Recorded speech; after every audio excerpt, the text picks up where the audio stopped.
new era for American cricket began in 2021. There he goes into a dive! What again? The rise of cricket was celebrated across the country. Now, with big wickets and even bigger hits, the stars of minor league cricket are back and better than ever. Primus goes huge! Don't miss the nation's largest league competing for the biggest prize in American cricket. The Toyota Minor League Cricket Championship returns June 25th. You're watching the Toyota Minor League Cricket Championship, presented by Sunoco. Game's at 1, right? Yeah, you have the other one, right?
Holster stuff.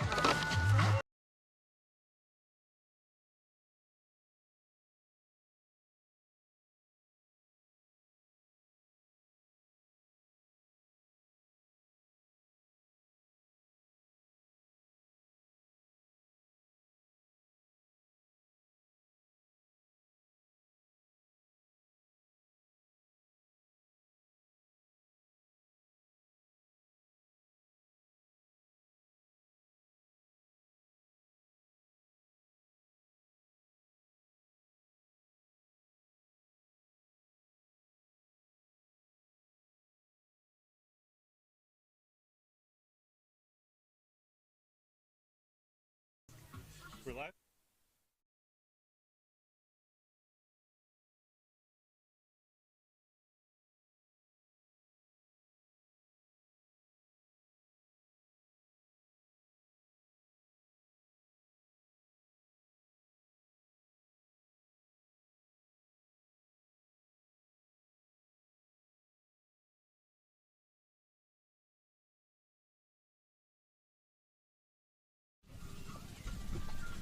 The 2022 Toyota Minor League Cricket Championship is fueled by Sunoco, and today our teams are fueled by a sense of urgency. The playoff race continuing to come into focus in the Western Division. Seattle look primed to take the first win of the season off of the Silicon Valley Strikers, and that is going to make today essentially a must-win for both of these teams if they want to participate in the playoffs. Welcome to Davis, folks. Arroyo Park, the scene of our match today between the Golden State Grizzlies and the East Bay Blazers. My name's Joe Hickey. I'm here with Bud Jadabans at the controls and Andrew Grindle and Ishan Vardhan on the camera work, and we are just about ready for action here from Davis. Weather currently 86 degrees and rather still. Very far cry from what we've had in terms of the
run to his name on the sixth ball of the match, and then he was gone LBW on the first ball against Devam Srivastava. That one's got a bit more flight than I think Dayal intended, and that's knocked to the man at long off.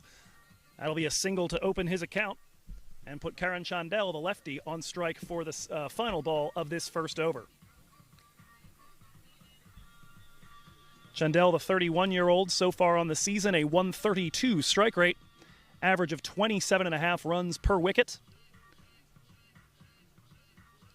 But again, the big difference, his strike rate against spin, 100. 65 runs off 65 deliveries. Against pace, 152. And so if you're looking to limit the damage early, spin bowling's the way to go. And there are a few of them in the team today for East Bay Blazers, as Dayal with the right arm off spin will have that tapped to the man at point, Rusty Theron. And that's going to do it for our first over. 1 for no loss. 1, 2, 3.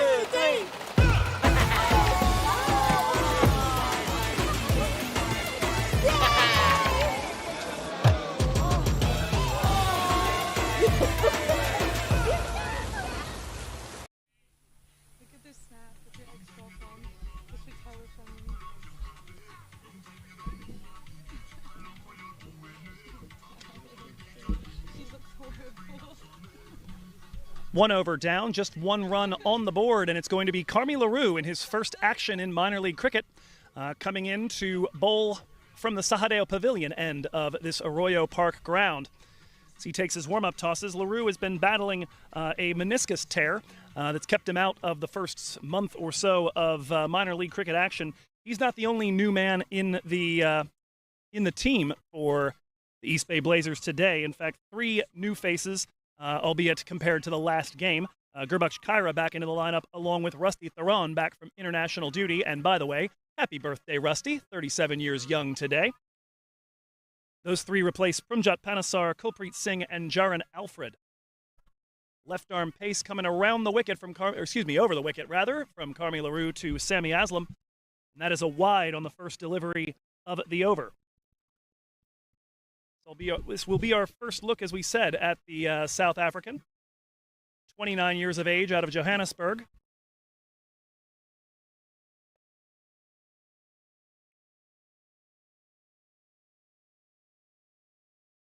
No stats, obviously, for him as a result. Looking for his first official ball bowled, as that one's tapped to the man at point. Quick single run by Sammy Aslam. And now Karan Chandel, no runs off of 1, will try to get himself off the mark.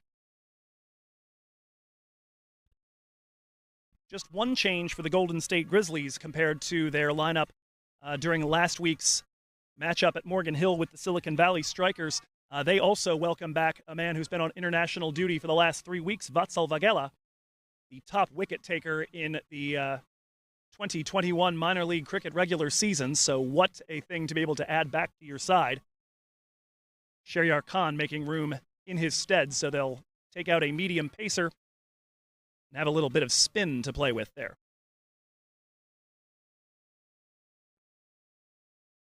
Two so far off the over. Here comes the second delivery to Karan Chandel. Swing and a miss.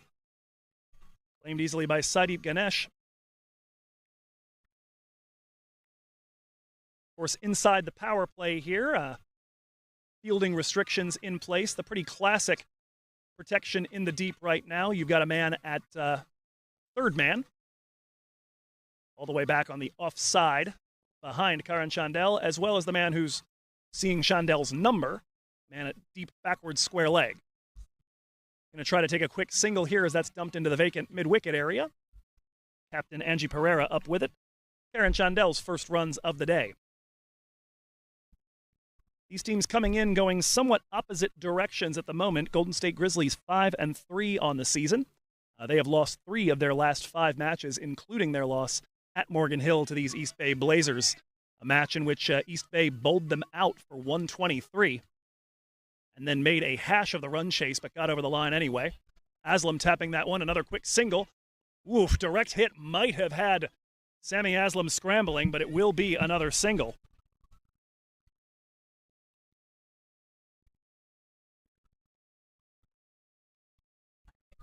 So far, 5 off the over, 3, a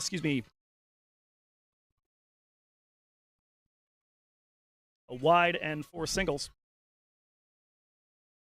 Correction, 4 off the over, 3 singles and a wide. Comes the delivery from LaRue, another one that gets under the bat. Well-calibrated Yorker out of the hand of the 29-year-old South African. 1 ball left in the over. Golden State, as we were saying, losers of 3 of their last 5, including to both of their Northern California rivals. East Bay Blazers, on the other hand, after a 1-2 start with losses at Seattle and in Texas against Dallas by DLS, have now won 5 of their last 6 and only narrowly lost the one that they did lose by 2 runs to Silicon Valley. Carmi LaRue ends the second over with a dot, 4 from it, 3 singles and the extra, 5 for no loss through 2. My son, he's so soft-spoken. Oh, yeah! Everyone says he's so good-looking, and he never forgets to call. Hi, Mom. Born for your true self. The 2022 Tundra. Toyota. Let's go places.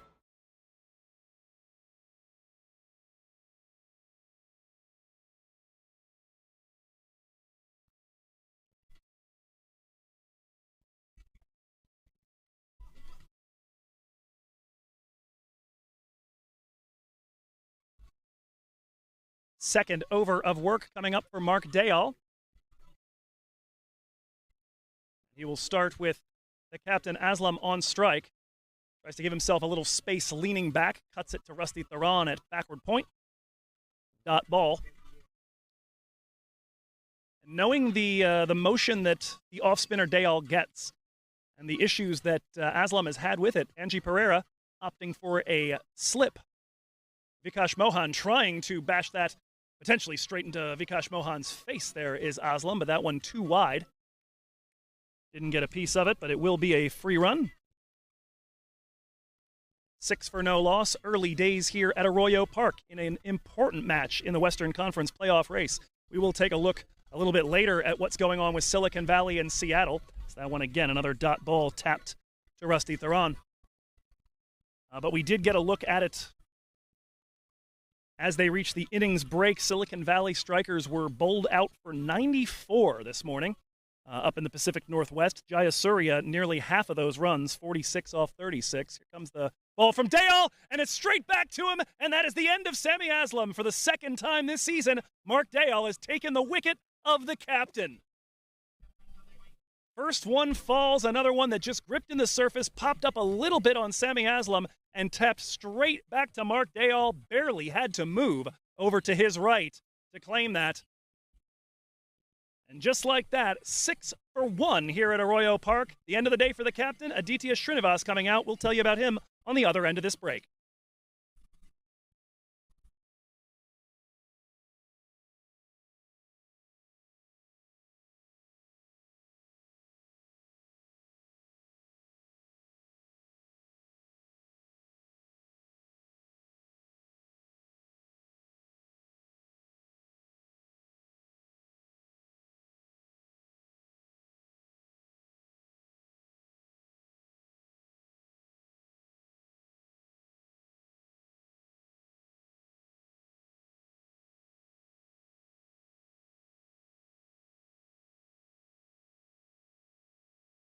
Aditya Srinivas, the new man at the striker's end to face off, with Mark Dayal.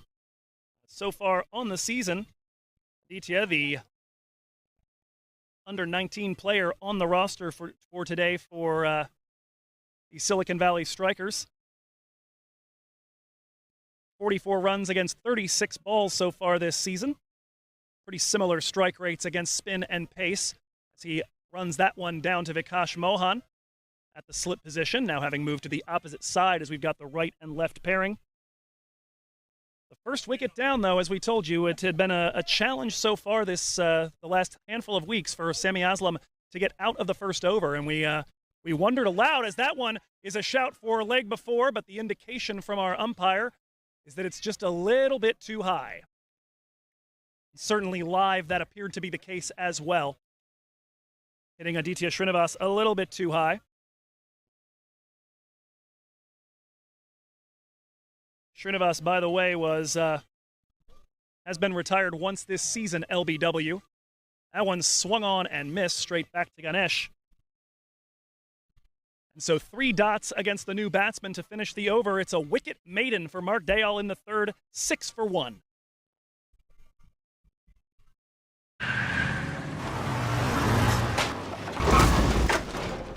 What's up, Doug? What got into you? At Sunoco, we know how to fuel peak performance. Fuel your best.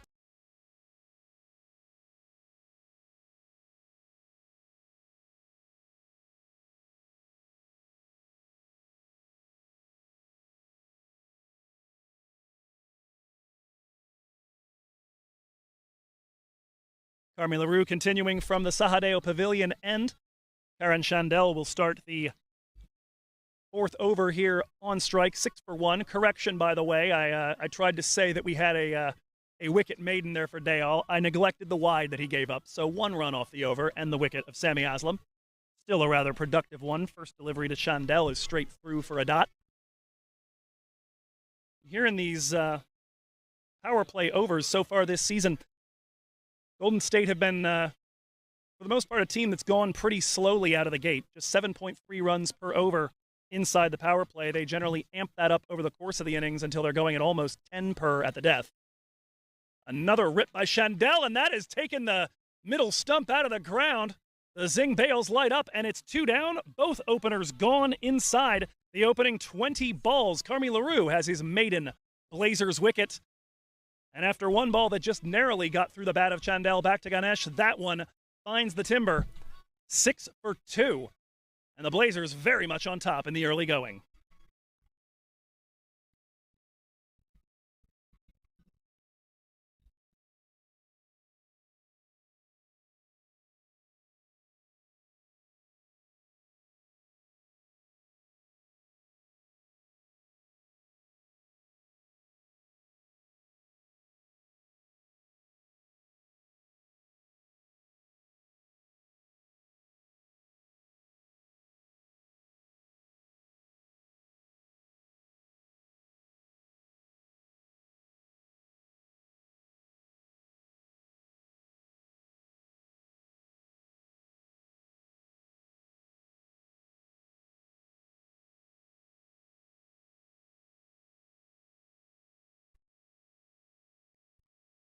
Two wickets and a wide in the last 10 balls, and the power play very much going the way of the East Bay Blazers. We were starting to mention here that, generally speaking, the Grizzlies have gone relatively slowly in the power play, but have managed to maintain their wickets. They've only lost 3 inside the power play one time. They have gone 2 down on 3 occasions, but they've lost 1 wicket or none in 4 of their 8 games, and generally speaking, when that has happened, they've had success, the only exception to that being the match against Silicon Valley, when they started 53 for 1. That was in a chase in which they were going after 206 as the target. So it didn't turn out to be enough. Karan Chandel, his day is done. Shivam Mishra coming in at the other end now. Chandel departing for just a single run.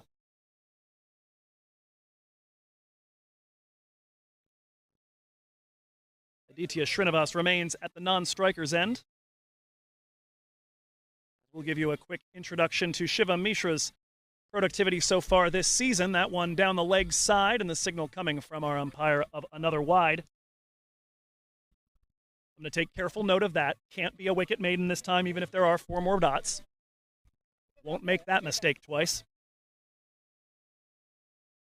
Shivam Mishra on the season. 26 the average, 140.3 the strike rate, 21 fours, 5 sixes. Somebody who against pacers like LaRue tends to operate largely in boundaries. 78% of his runs have come by virtue of the 16 fours and 1 6 that he has hit in 61 deliveries against pace. That one is going to be absolutely in line with the statistic we just quoted. Hammered to mid-wicket, and a 4. First boundary of the innings for the Golden State Grizzlies as they look to rebuild from the early loss of their openers. That was the comment last week when they faced off with Silicon Valley. It was a little flummoxing to me. I suppose it's always the question of, do you go with what has helped you feel strong to this point, or do you try to attack weaknesses in the opposition? But it certainly seemed like, based on recent form, some early spin would have been the way to go for Silicon Valley. And as we told you, they went 53 for 1 in the power play last week, albeit in a losing effort. But as soon as the spinners came in, it was lights out for Golden State. Pranay Suri taking 6 in that one. That's another wide, but a spectacular grab by Ganesh to keep that from being any more runs than just the 1 extra. Mishra off the mark with the 4.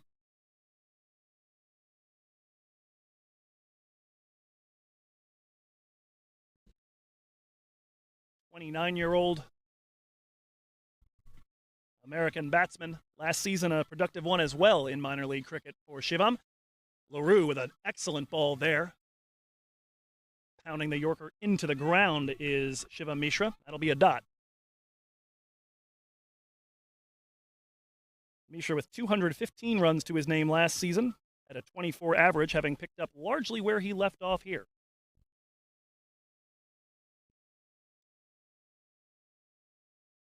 And that 4 that he hit just a moment ago, his 22nd of the season, he comes into the week top 20 in all of minor league cricket for most fours, ranking number 17. No feathered edge on that one as LaRue sneaks it by. The two wides and the wicket causing the fourth over to dilate just a little bit in terms of time. One ball left in it.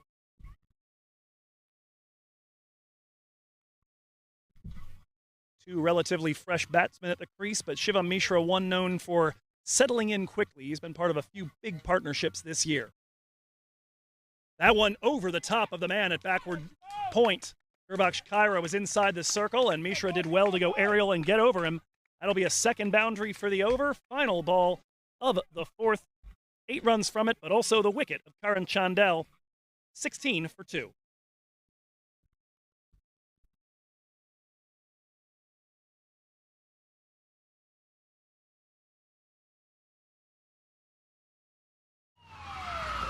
Took that last corner pretty quick. Sir, I need one hand on the roof, one hand on the pump. Timeout for Sunoco Go Rewards. Keep pumping. With new Sunoco Go Rewards, when you fuel, you save, because rewards come first.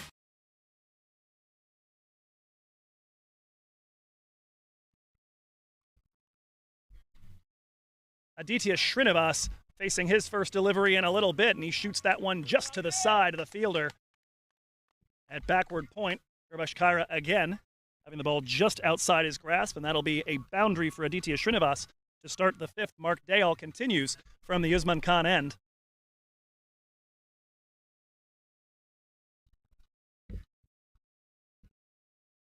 Mark Dayal bowls 57% of his overs from or inside the power play. They have used him a little bit at the death as well, but his economy has a tendency to climb a bit in those overs. Not unusual for spinners. That one tapped to Angie Pereira at mid-wicket. That'll be a dot for Srinivas.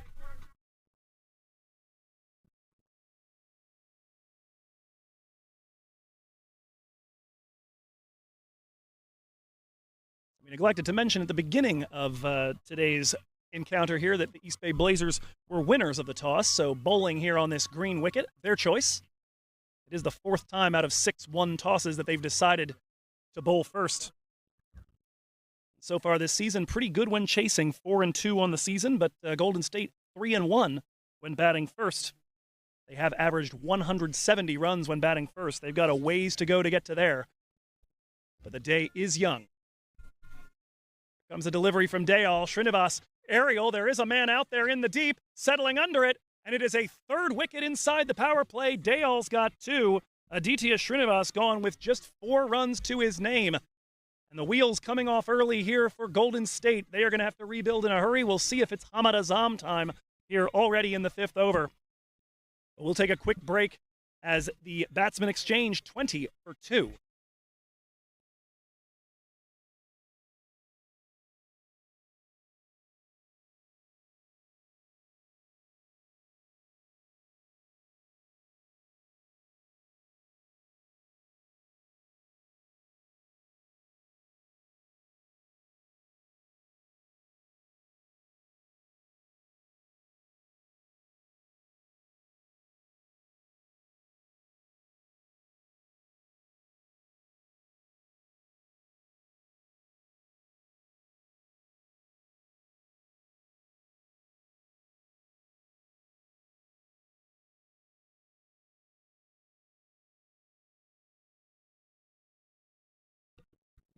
Mark Dayal getting Aditya Srinivas to hole out to Nawaz Khan at long on, and we have got 3 wickets down here inside the power play, 20 for 3. Out-of-town scoreboard update, by the way, also 20 for 3, the Seattle Thunderbolts against the Silicon Valley Strikers. They have got the Crosthwaite brothers in at the moment, Adam and James, the pair of Aussie siblings. But the notable thing is we are 20 for 3 here halfway through the 5th over. They are 20 for 3 at the end of the 7th. Chasing 95 as the target. And so Silicon Valley Strikers trying to absolutely break all convention after a handful of matches where they've been scoring over 200. They went barely over a run a ball in the game yesterday up in the Pacific Northwest, and today bowled out for double digits and yet still very much in it. Shivam Mishra now the man on strike as he and Srinivas did cross during the long hole-out to Nawaz Khan at the non-strikers, and indeed Hamad Azam, one of the top players last year in minor league cricket. Mishra gives himself a little room, but we've seen this a lot off of Dayal so far today. The tap just to the step to the side of Rusty Theron over at point. They've had a very hard time getting much of anything against Dayal. 1 run off the bat, 1 wide, 1 boundary, and he's now taken 2 wickets. Mishra pushes that one back past the bowler. He'll stay put as it's fielded by Khan at mid-off. And that is going to do it for the over. 4 runs off it, but the wicket of Adi Srinivas, and it is 20 for 3 through 5. वक्त आ गया है Lakshmi basmati rice को घर लाने का। Lakshmi extra long basmati rice, इसका हर दाना हो इतना लंबा, पकते हुए महके और प्लेट में क्या खूब खिले। हाँ, मेरे घर लाने का।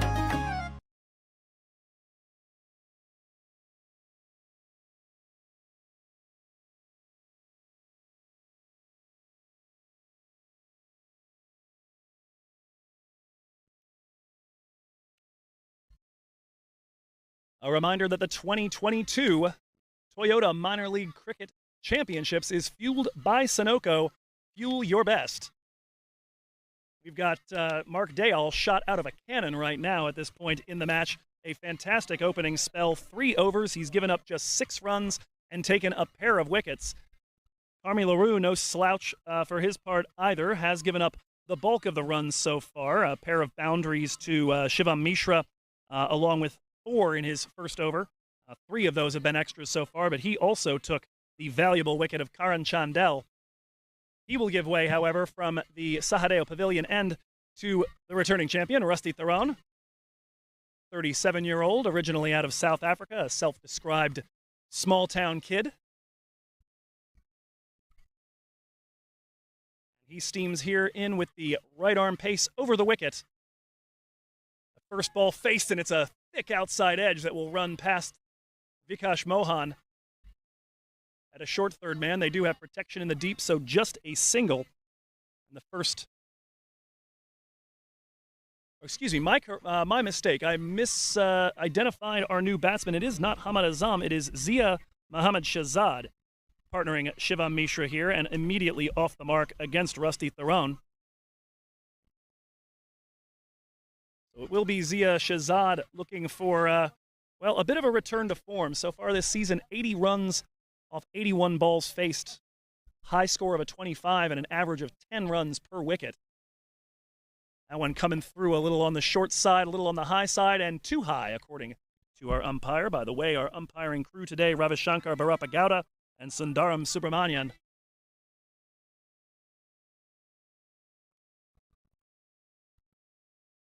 22 runs on the board so far for the Golden State Grizzlies. 5 of them have been wides.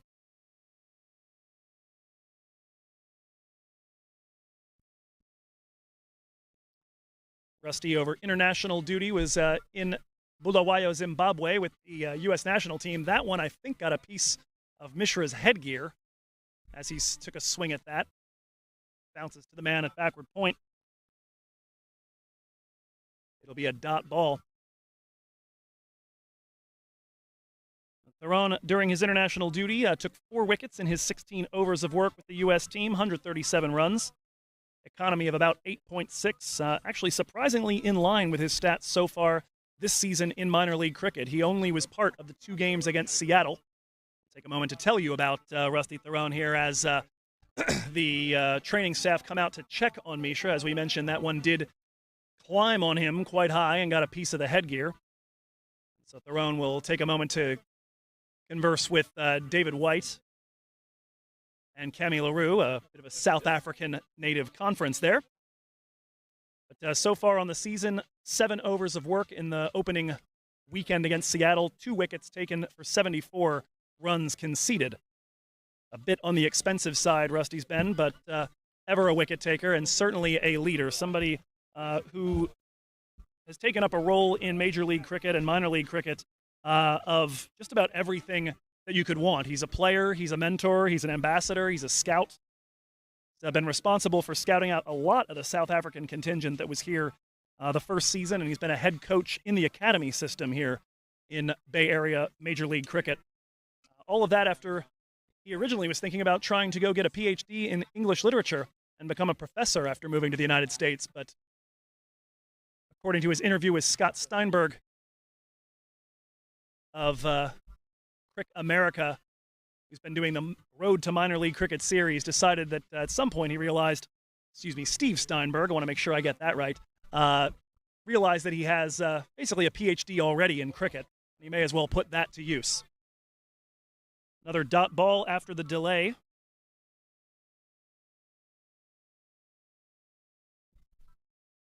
A single, a wide, and a pair of dots with a injury or a helmet delay in between. That one a fantastic line and length. Comes right up to the hip of Shivam Mishra, and all he can do is fend that off and live to fight another ball. Good over so far for the man returning from international duty, Rusty Theron here. And as we mentioned, the birthday boy, 37 years old today.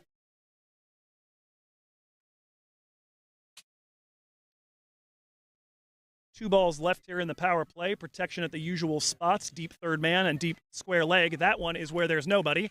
Going over the top of Sanjay Krishnamurthy at point, and a 4 here for Shivam Mishra, who's got 3 boundaries to get things started. We mentioned they are going to need something special potentially out of Shivam Mishra, and he's been equal to it in the past. You take a look back at the weekend of July 4th down in Texas. He and Hamad Azam put on 127 unbeaten for the 4th wicket in a match where early on in the power play it looked like the Grizzlies were going to have some real struggles. Final ball of the power play, and that's another nicely bowled and nicely defended ball. Good cricket all around. 6 off the over from Rusty Theron, and that ends the power play 26 for 3. 1, 2, 3.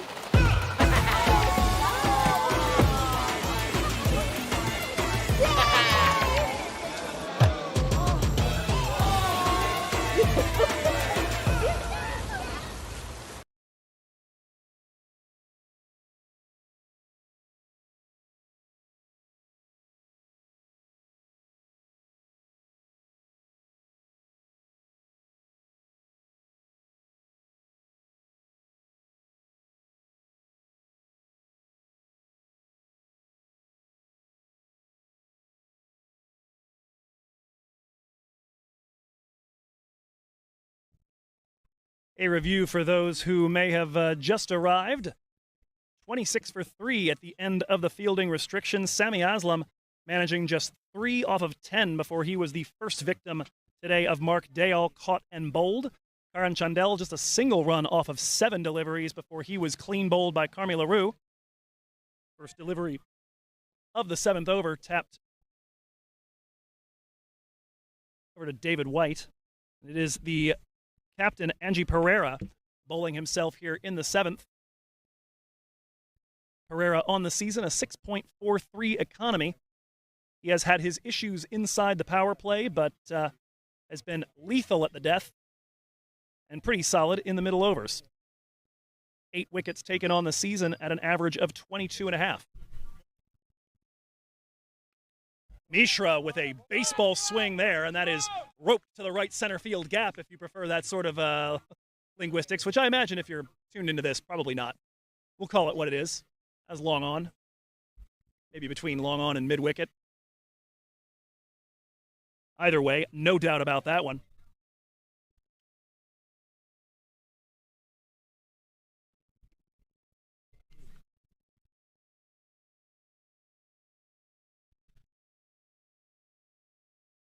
That one, though, evading the bat. Angie Pereira getting a little bit of purchase after a single and a 4 to start the over. A dot there. Starting to tell you, though, the 3 from Aslam, the 1 from Chandel, Srinivas with 4. That one is stroked just to the side of a diving Krishnamurthy. There is protection out in the deep now with the fielding restrictions loosened. Throw will come to the non-striker's end. And a quick 2-run there by Mishra and Shahzad. First really productive over with with the lone exception of the 10 put up on LaRue in the over where Chandel left.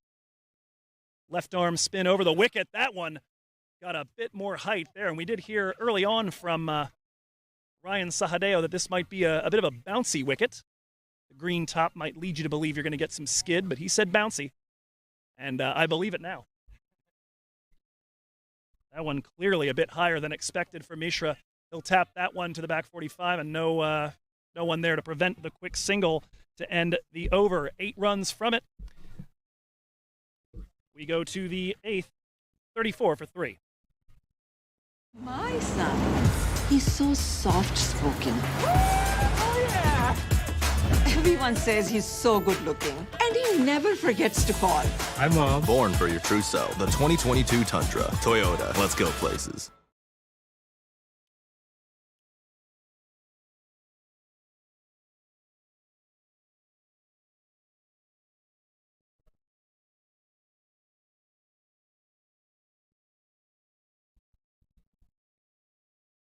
Rusty Theron to continue from the Sahadeo Pavilion end against the pairing of Zia Shahzad and Shivam Mishra. Mishra farming the strike there with that single to finish off the last over, and he will extend the arms and put this over the top of the man at long off, and that is going to roll out to the boundary for another 4. Mishra, the first man in double figures, and he's looking to accelerate here as Golden State need to put up a total. We know East Bay can hit.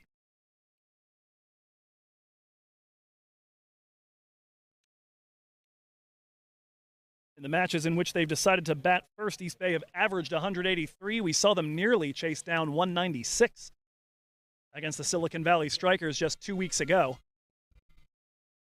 We also saw them chase down 89 in 9 overs flat against San Diego. So a team that can lay the wood. Mishra asking for a moment here for a few things to be cleared away from near the sight screen down at the Sahadeo Pavilion end. Arm still out from the umpire. Theron thought about the run-up. Now he'll go back to his mark.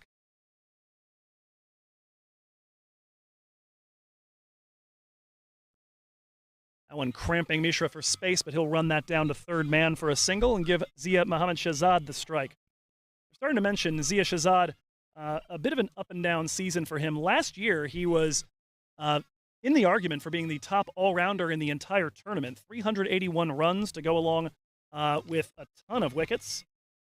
Kind of reviewing what we had for him there. 25 wickets at an 11.4 average to go along with a 25.4 average with the bat. And a 117 strike rate. This season, as we mentioned, going at barely a run a ball with bat in hand. High score of a 25, but he's only gotten into double figures 3 times in 9 tries. That one up at the hip. Again, Theron with that line targeting the stumps. Vikash Mohan up with it. It'll be a single for Shahzad, and he'll give the strike back to the dangerous Shivam Mishra. Continuing, by the way, our monitoring of the situation up in the Pacific Northwest. Nearing the end of the 11th over, Seattle Thunderbolts are at 34 for 4. And so with 9 overs to go, somehow chasing a target of 95, they need better than a run a ball now. So Silicon Valley Strikers looking to absolutely upset everything we thought was going on at the start of this telecast. They have been an unpredictable side. They have put up monster totals, but as of late, they have figured out how to bowl to whatever total they put up with the bat. That one fended for and no contact, straight through to Ganesh. Dot ball to Shivam Mishra.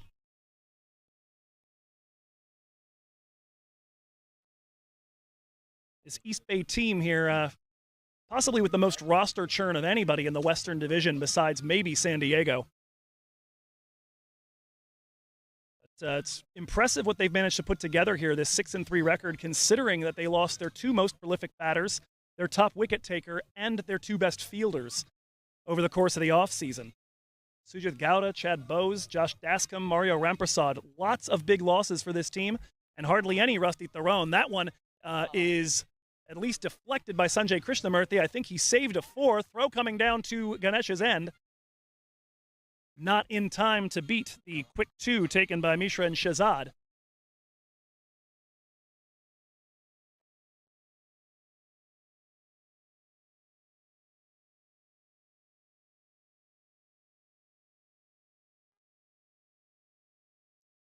So 1 ball left for the over.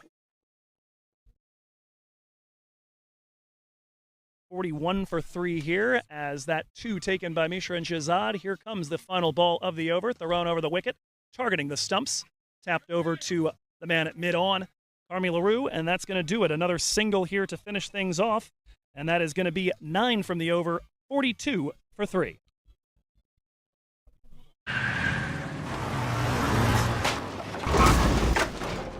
What's up, Doug?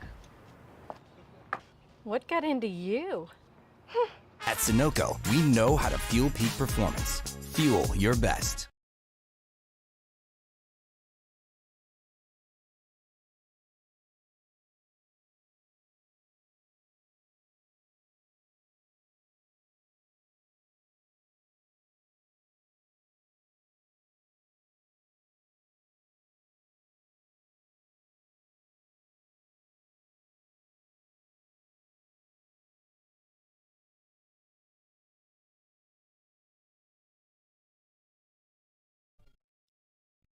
The Zia Shahzad Shiva Mishra partnership so far up to 22 runs, by the way, not 23. We have a correction from the scorer. I looked down to write something and did not catch that motion that the umpire made of the arm up, or the hand up to his shoulder, which is a way of indicating a short run. So in their hurry to take that one, either Shahzad or Mishra failed to make their ground on the first run. So only one of those counted. That's why it's 42 for 3. As opposed to 43 for 3. The double negated, but they do get credit for 1.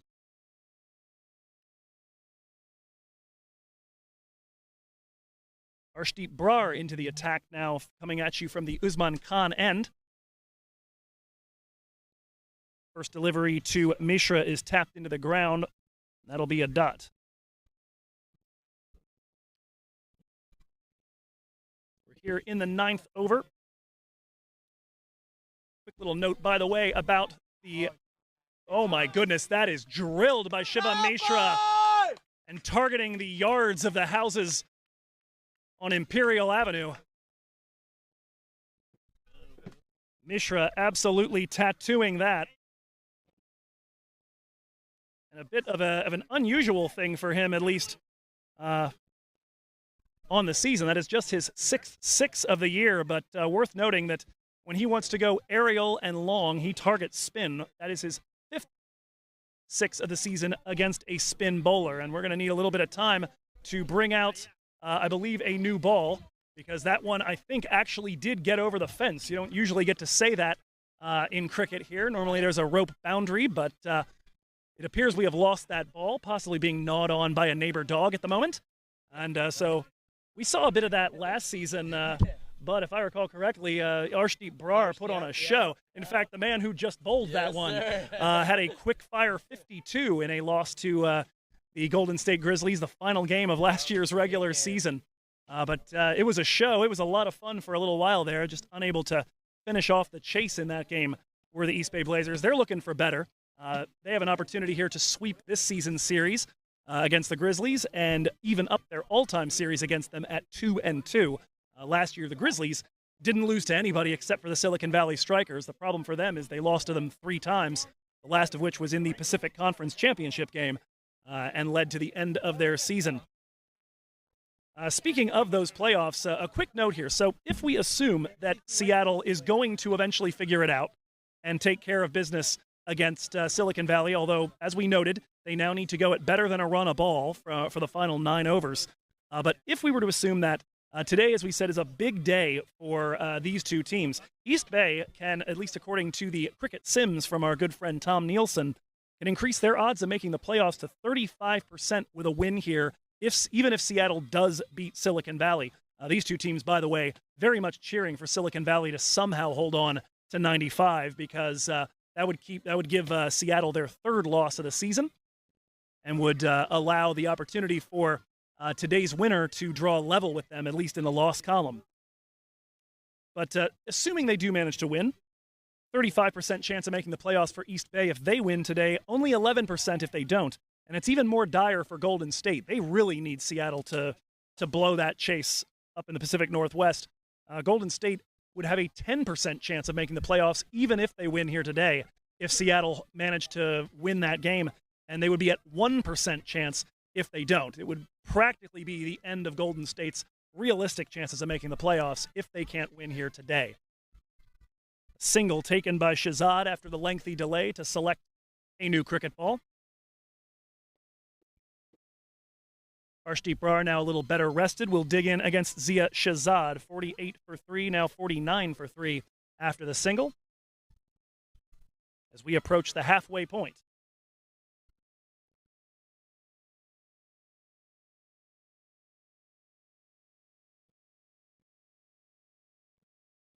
Fantastic ball there. Nothing at all that Zia Shahzad could do with that one. A dot here as Brar has come back very well from the maximum hit by Shivam Mishra 2 balls ago.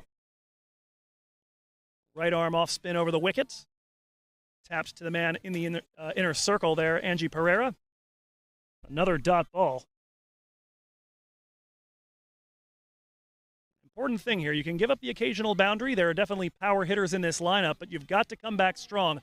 That one drifts a little too far down the leg side. He'll have to re-bowl that one. A wide and a free run as the 50 comes up for the Golden State Grizzlies. Final delivery of the over, if it's a good one. Shahzad squirts that one between the men on the offside. Circling around to grab that will be Vikash Mohan. It's going to be a quick 2, as that one is a direct hit at the striker's end, but not in time. 2 off the final ball, 10 off the over, 52 for 3.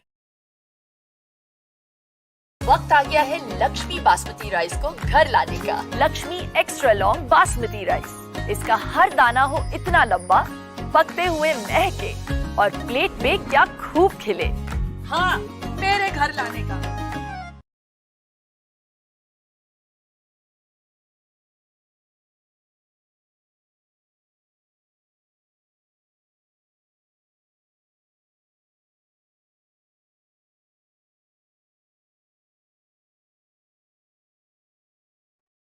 $52 for 3 here at Arroyo Park in Davis, California. We're going to get our first look at Navaz Khan. A reminder here, of course, minor league cricket brought to you by title sponsor Toyota. Let's go places. The place we want to go is to the postseason. Both of these teams with that in their line of sight. Navaz Khan so far on the season,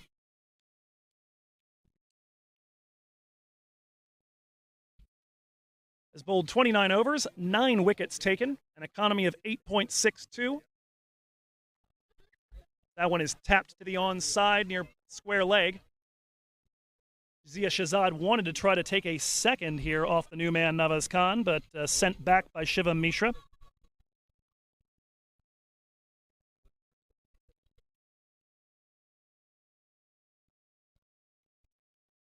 And so that'll put Zia Shahzad on strike.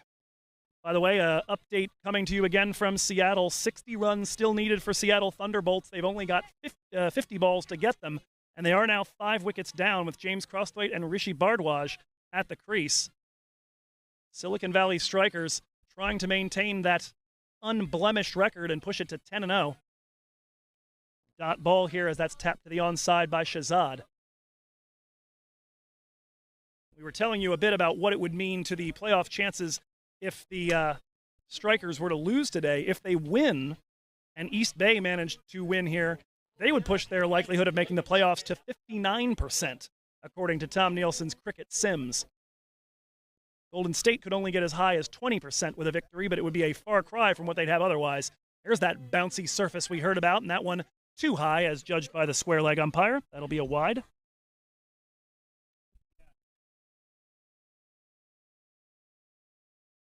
You see Carmi LaRue doing some calisthenics at his position at mid-off. Might well be preparing to come back into the attack. He bowled a pair of overs in the power play and picked up a big wicket of Karan Chandel. That one down the leg side is tapped very fine. Circling over to get that, though, is the man at fine leg, and he'll limit that to just a single.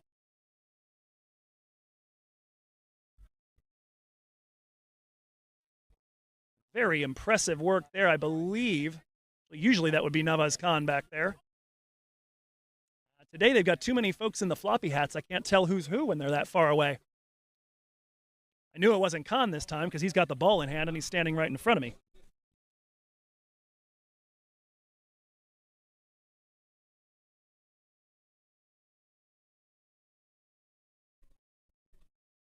Shiva Mishra back on strike from the left side. Khan coming over the wicket. Fourth delivery of the over, and that one a tight fifth wicket line. Good length and nothing that Mishra could do. Unable to pull the trigger. Got the rare leave here in a T20 match.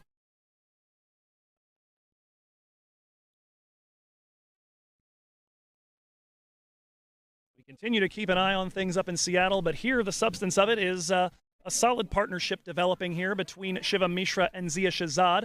Khan looking to bring it to an end. That one squirted again in the direction of the man at point, and off and running immediately with it. Mishra will sneak a single. Vikash Mohan able to avoid perhaps a second.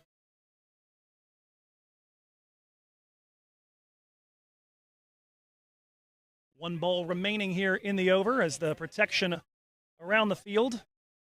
Against Zia Shahzad, you've got a man at long on. You've also got long at point, both positions behind him, and at square leg.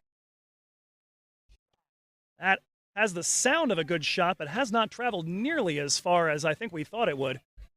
Sounded like a gunshot off the bat, but Angie Pereira able to grab it. It's just a single to finish the over. 4 from it, plus the wide. 57 for 3. 1, 2, 3.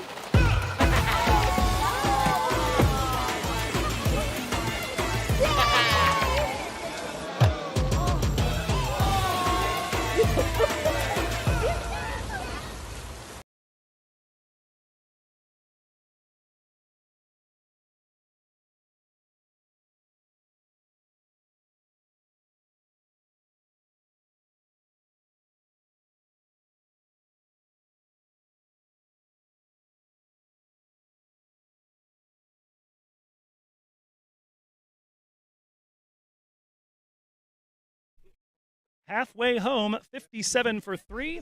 The partnership so far here for the Golden State Grizzlies between Shahzad and Mishra. Good now for 37 runs. As we mentioned, Mishra has been part of a couple big partnerships, including that 127 not out with Hamad Azam. Zia Shahzad trying to find himself here. He's got 7 off of 9. It's been Mishra doing the bulk of the pushing. 6 boundaries, one of them all the way into the yard of somebody living over on Imperial Avenue, across the way at the Usman Khan end. It is going to be Carmi LaRue re-entering the attack. He bowled his first 2 from the Sahadeo Pavilion end. But he'll be coming from the Usman Khan end here. Left arm over the wicket. That's a beamer. And what a play by Zia Shahzad. Approved of by our producer, with no doubt there. Ran that beautifully, and I believe a no ball as well. The beamer out of the hand of Carmi LaRue. So a 4 for Zia Shahzad, plus the extra bonus run on the no ball, plus a free hit. So the defense is going to have to stay put where they were for that last ball. One of the rules on a free hit, not allowed to change the fielding alignment unless the batters have swapped places. Of course, on a boundary, they do not. Mentioned extras starting to become potentially an issue here for the East Bay Blazers. We had 5 wides in the power play. 3 of those authored by LaRue. Now a no ball to go along with wides in each of the last 2 overs. Early part of the power play, absolutely lethal bowling from the East Bay Blazers, but the last couple overs starting to get a little looser. Gave up 8 in the 8th over, 10 in the 9th. 5 last over as Khan kept it a little bit tighter, but 5 so far, and we haven't officially had a ball bowled yet in the 11th. Shahzad takes advantage of that, plays it where they ain't. Long run for the man over at sweeper. He'll get to that. Chase it down to the boundary. It is going to be a pair off of the free hit.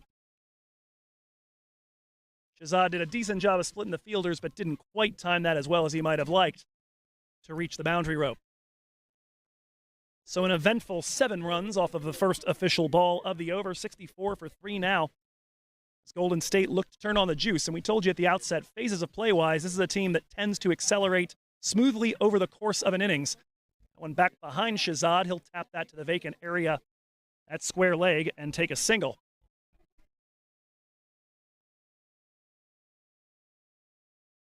And rather leg buys off of that one, so no run given for Zia Shahzad.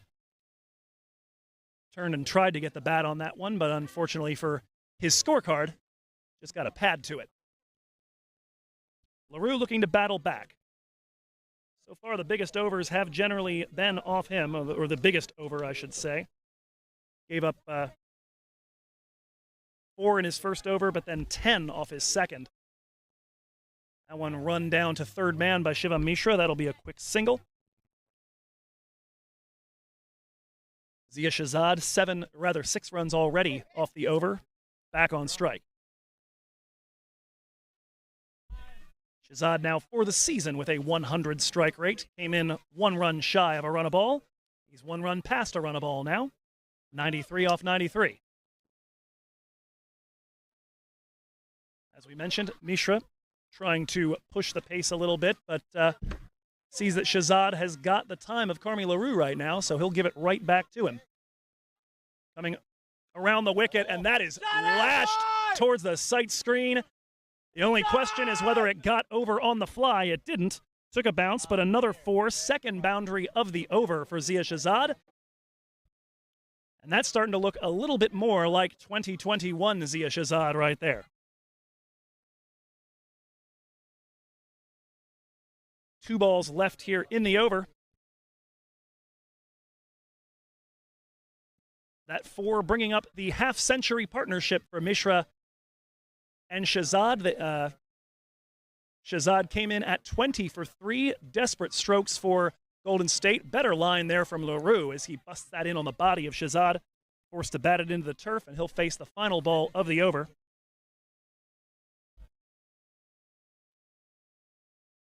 Biggest over of the day, though, a new peak on the Manhattan. As the Grizzlies continue to try to post a total to make this interesting for the East Bay Blazers. Power play belonged to the men in yellow and black. The red and gold starting to surge. That one, though, tapped back. LaRue, a strong finish to the over with a pair of dot balls. 13 from it, 70 for 3 through 11. My son, he's so soft-spoken. Oh, yeah! Everyone says he's so good-looking, and he never forgets to call. Hi, Mom. Born for your true self. The 2022 Tundra. Toyota. Let's go places.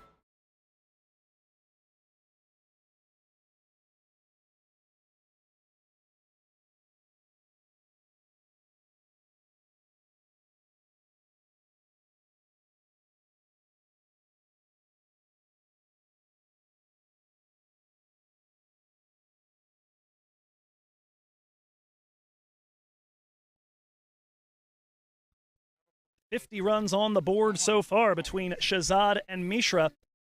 And the two of them have resurrected the Golden State innings. We're going to see Nawaz Khan coming back in to bowl from the Sahadeo Pavilion end. These two ends, by the way, named for the founders of the Davis Cricket Club. Don Sahadeo, who I think we will see at some point here later on in the broadcast, and Usman Khan. Khan, who passed away in 2004, has in loving memory board up just to the side of our commentary position, which doubles as the scoreboard. And that scoreboard at the moment showing 70 for 3. By the way, out-of-town scoreboard, Seattle Thunderbolts now 43 for 5. They are hitting the death overs and need 52 off 5 overs to chase down 95. Silicon Valley bowling about as tight as anyone has all season. This is DC Hawks level stuff that they are pulling out of the hat to try to stay undefeated. Swing and a miss on a tough length there from Nawaz Khan. First ball's a dot to Shivam Mishra. Zia Shahzad suddenly working his way back into this partnership with some authority. A couple of boundaries in the last over off of Carmi LaRue, who has been a bit expensive. Had an over of 10 and an over of 13 now, to go along with the 1 wicket he took back in the power play.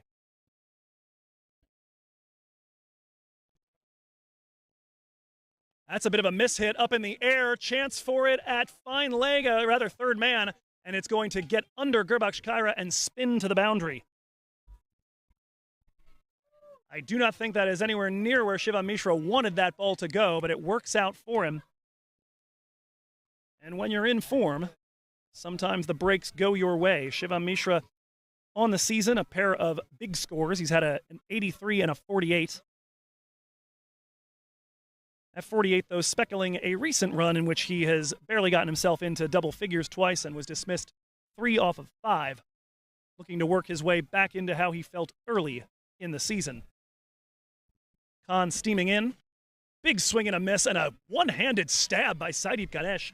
He has saved about 8 runs now on balls that could have easily gotten by him. In one case for 5 wides that just became a single wide, a diving stop to his right back during the power play. That one could have easily been 4 byes. That would have been in the sight screen netting before you knew it if he hadn't been able to stick out a hand and flag it down. Here comes Khan. That one lifted in the air. There is a man at mid-wicket, but he's going to watch it fly away.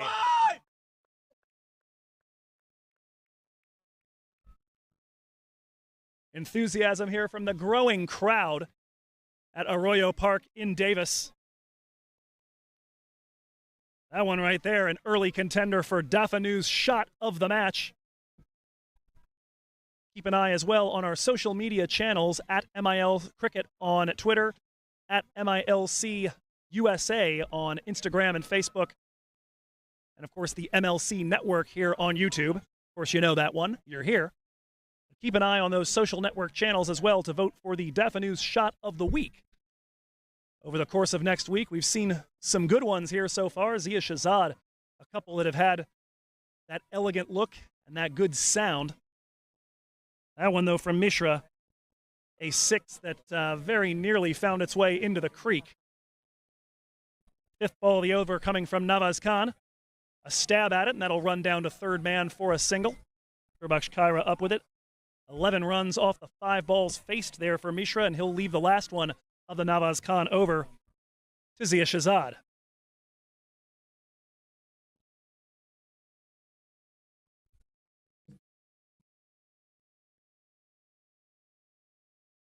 Shivam Mishra, a bit of a force in the middle overs so far this season. We're going to talk to you a little bit later about these impact ratings that you can learn about on minorleaguecricket.com, computed by Tom Nielsen, our stats maven. But Mishra, good for about 4 or 5 extra runs over an average batsman in these middle overs. This is a place where he can do some damage. Zia Shahzad facing the final delivery of the 12th. Batted into the surface for a dot, 11 from the over, 81 for 3 with 8 to go. 1, 2, 3.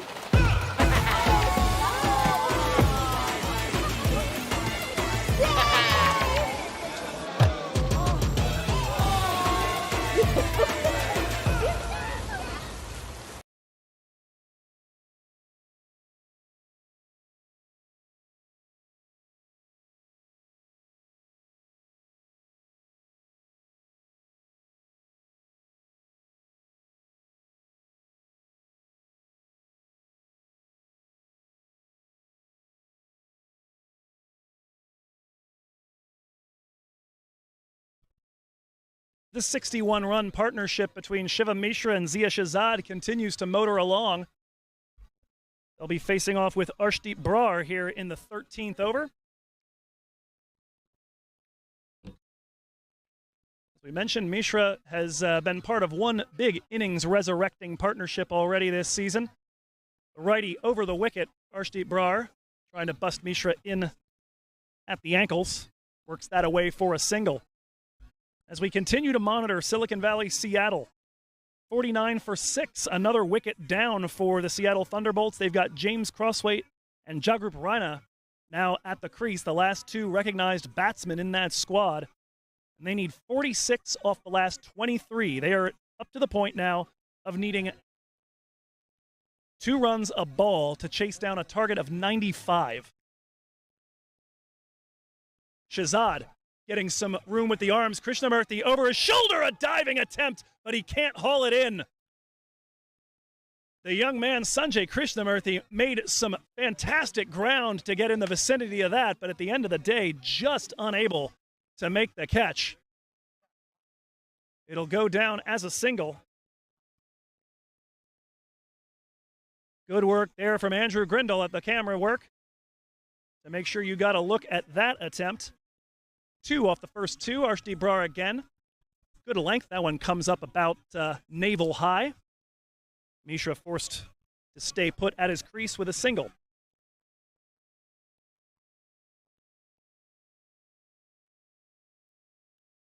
Here comes Brar. That one worked off of the pads by Mishra. Sprinting in as the man at deep backward square. Krishnamurthy able to get to it. Another single. Sanjay covering ground in this over. Working with a man at deep square. Excuse me, rather, that is now deep point with Zia Shahzad on strike. But also deep square. I wasn't wrong.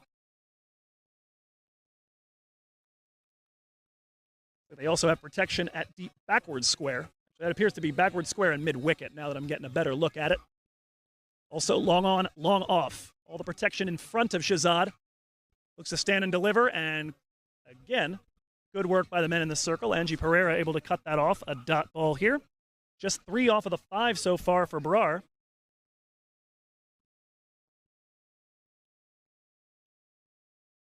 That one worked off the edge as Shahzad tried to step to it. Chased down at third man. Chance at the striker's end. Great play by Saideep Ganesh, but it is late. The square leg umpire not interested. A great throw from Nawaz Khan. And a fantastic take by Ganesh as he caught that one with the wicket behind him and shoveled it between his legs to try to knock out Zia Shahzad. But it will be a pair of runs to finish the over. 5 off of it. 86 for 3.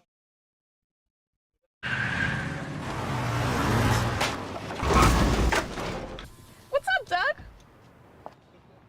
What got into you? At Sunoco, we know how to fuel peak performance. Fuel your best.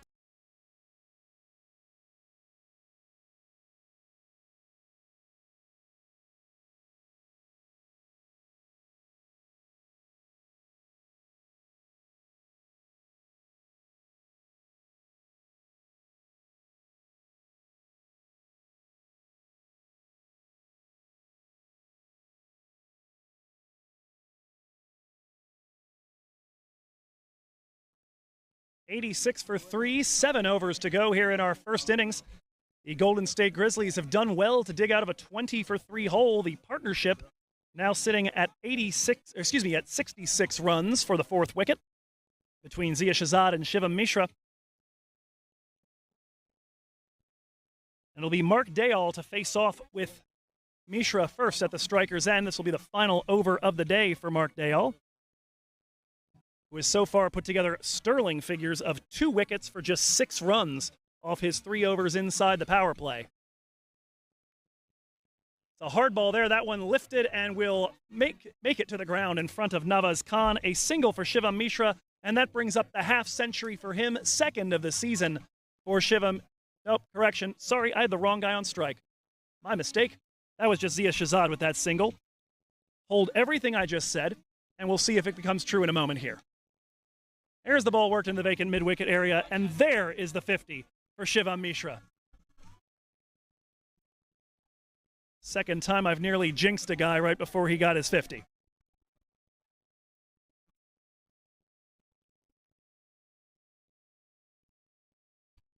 any rate, Dayal still with fantastic figures. Zia Muhammad Shahzad again with the protection all in front of him or square of the wicket. Slaps that one to the man at the covers. Dot ball for Dayal.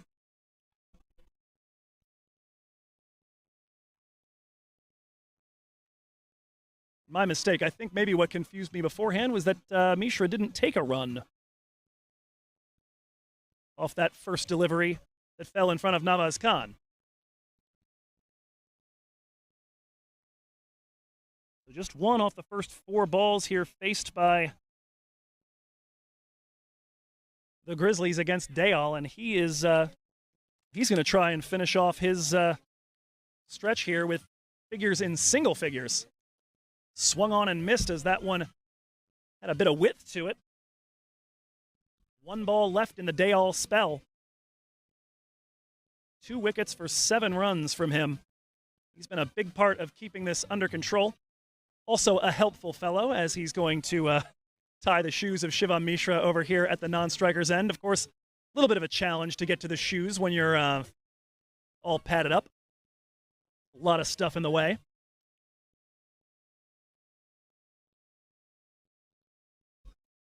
The 29-year-old Trinidadian doing well there. He will finish with figures of 2 for 8 as Shahzad singles to end the 14th over, 88 for 3.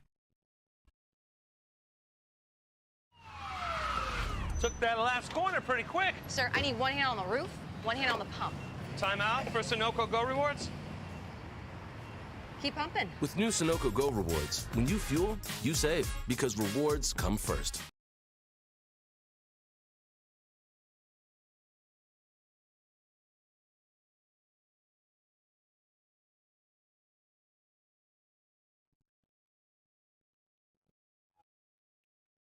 '22 Toyota Minor League Cricket Championships is brought to you by Sunoco. Fuel your best. Sunoco, a proud supporter of minor league cricket as we look to grow cricket in America. Of course, the Major League Cricket Series to come starting next year, but the feeder series is already a vibrant party, and we're having a good time here in Davis.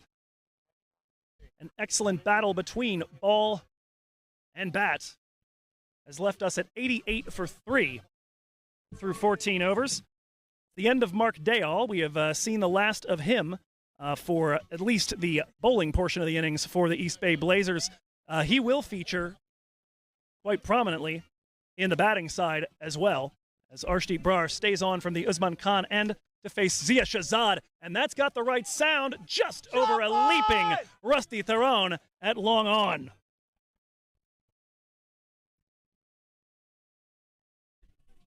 That one a little bit on the short side from Arshdeep Brar, popped up at a good height, and Zia Shahzad says, I'll have all 6 of these.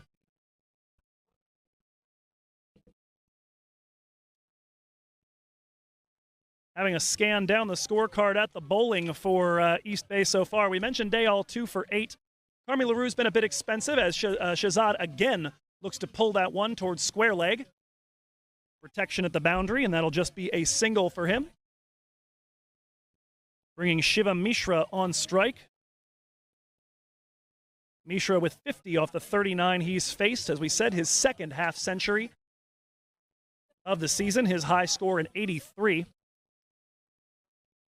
Taking a look at what's left for the final 5 overs after this. Arshdeep Brar right now bowling his third. So we've got 1 more potentially left to him. 2 more of Rusty Theron. Shivam Mishra trying to swivel and make contact with one down the leg side. Doesn't manage to do so, so it'll be a wide and a free run. 2 left of Nawaz Khan, who has bowled a decent bit at the death this season. Angelo Pereira, the one to look at. I'm going to tell you a bit about some impact stats when he comes in. That is lifted and drilled again in the direction of the houses on Imperial Avenue. I did not see it come down, although it's a little shadowy there. Rusty Theron seems to have a bead on it. But another 6 here in this 15th over. And the acceleration beginning in earnest. 13 off the first 3 balls and 1 maximum apiece for Shahzad and Mishra. The one that Brar tossed up there to Zia Shahzad, we said was a little bit short, gave him a chance to set his body and swivel. That one a bit closer to a half volley. Brar looking for the right length. East Bay Blazers for a little while just looking for the ball, but I do believe they have it in the hands again of Brar. 13 off the first 3 in the over. It's been an expensive one already. Brar looking to fight back as Golden State have brought up the 100. That one looking to split the fielders on the onside, and he will. Couple of bounces in for a 4. 3 boundaries off the over as that one split the men at mid-wicket and square leg. Mishra up to 60 now off 41 balls.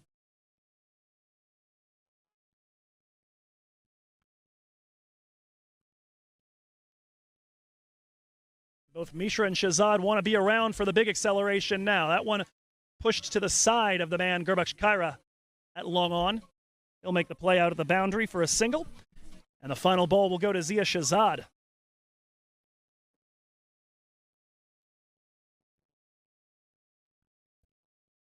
Big over here. 18 from it. Farrar looking to finish strong. Shahzad moves across his crease, lifts this one to the onside, and that is over the boundary rope on the fly. No, apparently got a hop. And it will be a 4 rather than a 6 to finish, but 22 come off the 15th over. We're headed to the death overs, but a very different looking game all of a sudden. 110 for 3.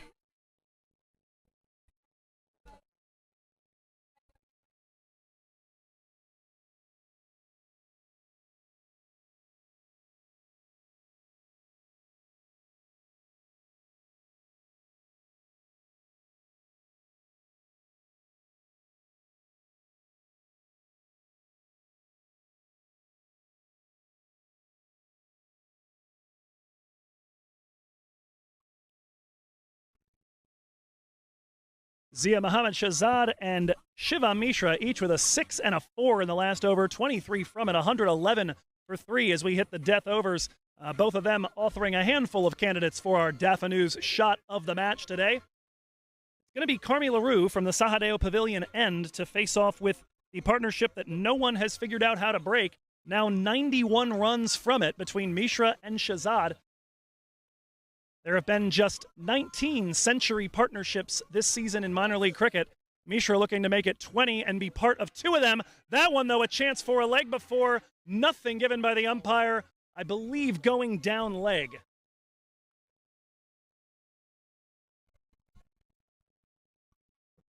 LaRue, as we mentioned, has been a bit on the expensive side today. 26 runs off of his 3 overs. A dot to start off with, as I very nearly jinxed the partnership there. And saw Mishra gone first ball of the over here at the death. Lots of good options here in death bowling this season. What a shot there. The reverse ramp from Shiva Mishra. That's going to get over the boundary at fine leg. Another 4. Mishra continues to accumulate.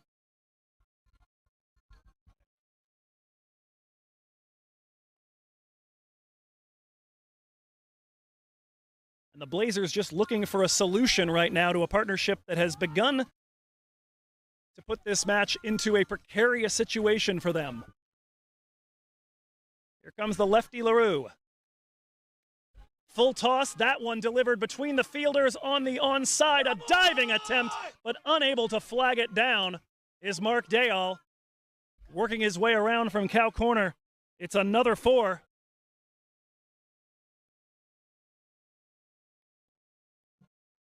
We'll see who goes here. As we mentioned, Mark Dayal has been bowled out. Angie Pereira has one of the best impact ratings in death bowling this season, and we'll hopefully see if he's aware of that and brings himself in to bowl a little bit here. He does have 3 overs left. Thought we might see him here for number 16, 18, and 20.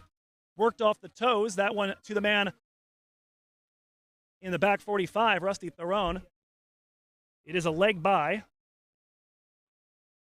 That'll turn over the strike to Zia Shahzad, but importantly for those who enjoy stats, that makes it 120 for 3. It brings up the century partnership between Zia Shahzad and Shiva Mishra. And they have turned this match on its head.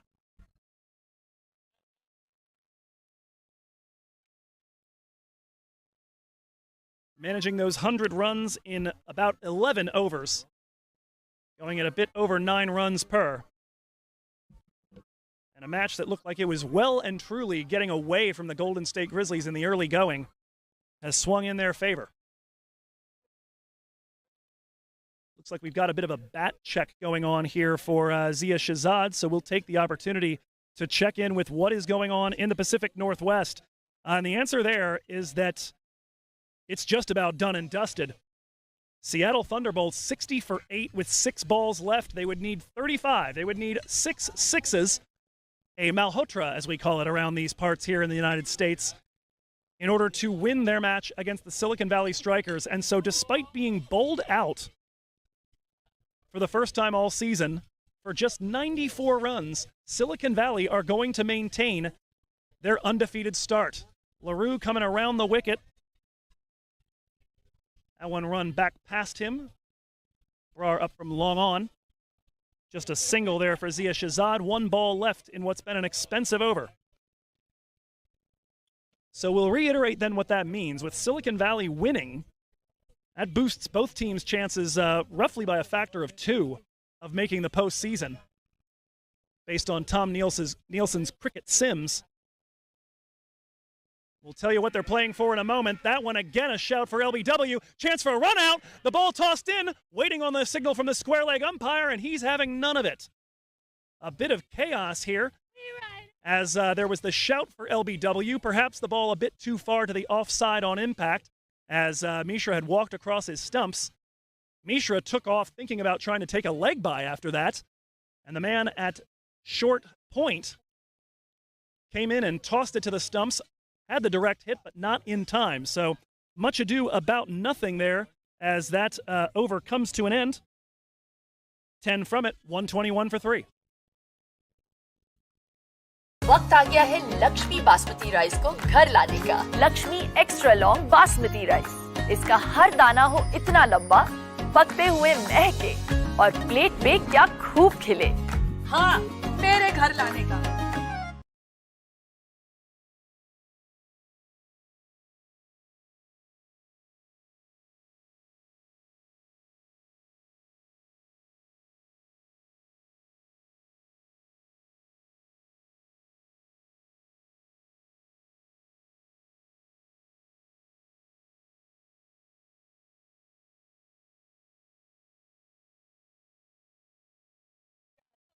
The 2022 Minor League Cricket Championships, fueled by Sunoco and brought to you by title sponsor Toyota. Let's go places. Although to be fair right now, I think Zia Shahzad wondering what place Shivam Mishra was trying to go on that last ball of the 16th over. Carmi LaRue spared, or said a little bit in the vicinity of a couple of wickets there, but a pair of LBW shouts not given by the umpire up at the top of the run-up. Square leg umpire uninterested as they tried to run out Shivam Mishra following the shout for LBW. He said much ado about nothing. It ended up being 10 off of the LaRue over. And Rusty Theron is going to come from the Usman Khan end, a change of ends for him. As we mentioned, though, Pereira is somebody who certainly could be of use at this point. The impact ratings produced by our good friend Tom Nielsen indicate that Pereira's got some wild splits. The impact rating is basically a stand-in for what baseball has for WAR, wins above replacement, or the NFL's VORP, value over replacement player. Both of those basically say if you substituted an average player in, what kind of benefit are you getting for having Pereira instead? In the power play, he's got one of the worst impact ratings. He gives up about 2.7 runs per over more than the average bowler in the power play. But in the middle overs, he's middle of the field, 30th place in the league at negative 1.4.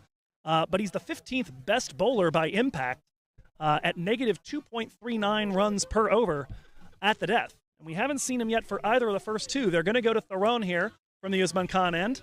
Shahzad trying to give himself a little bit of length, and it looks like Shahzad may be dealing with a bit of a knock as he continues to walk rather gingerly and stiffly over to the non-striker's end in taking that single.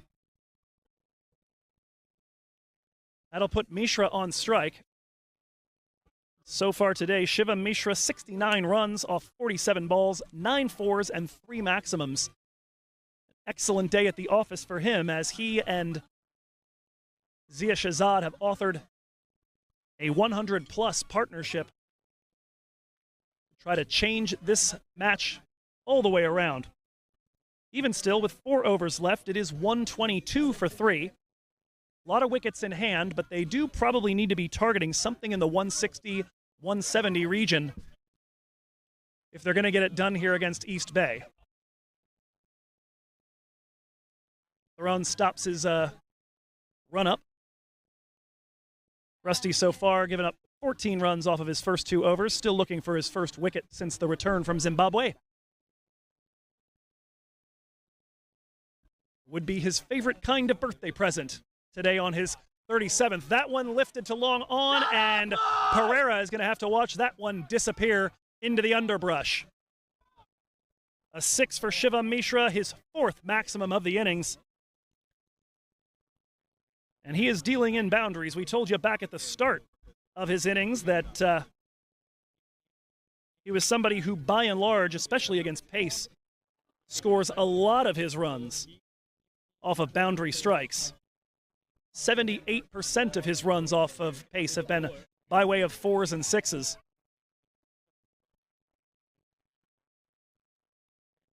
Comes another ball from Theron. That one tapped into the area at mid-on. Quick single, and he'll give the strike back to Shahzad, who's had a nice comeback for him. 34 off 28 for Shahzad. That 34, his high score of the season.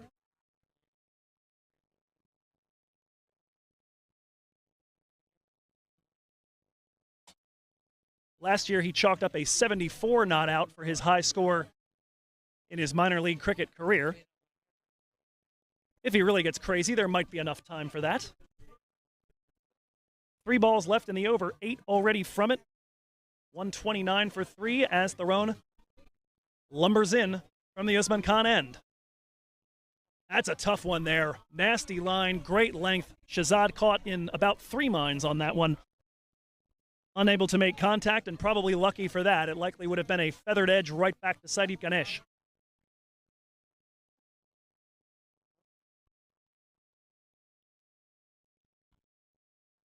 Mishra, now that he is into this match here in the death overs, currently at the non-striker's end, this is the first time Zia Shahzad's been involved in the death overs.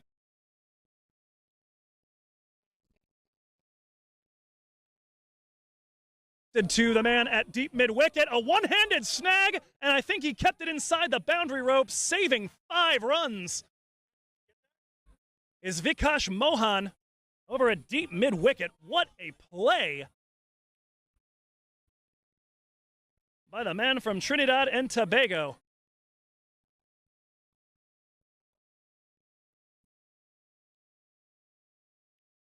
We're going to continue to talk here as if the stream is going. We have some concerns as to whether we've lost a piece of technology or the actual live stream.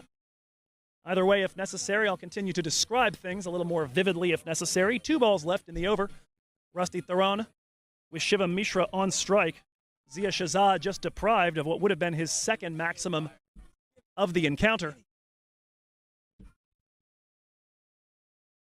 Correction, 1 ball rather left in the over. Theron restarting his run-up. Mishra on strike. Here comes. Fens at it meekly, and that'll go straight back through to Ganesh. A dot to end it. 3 singles, 2 dots, and a 6 off the over. 9 total from it. 130 for 3. 1, 2, 3.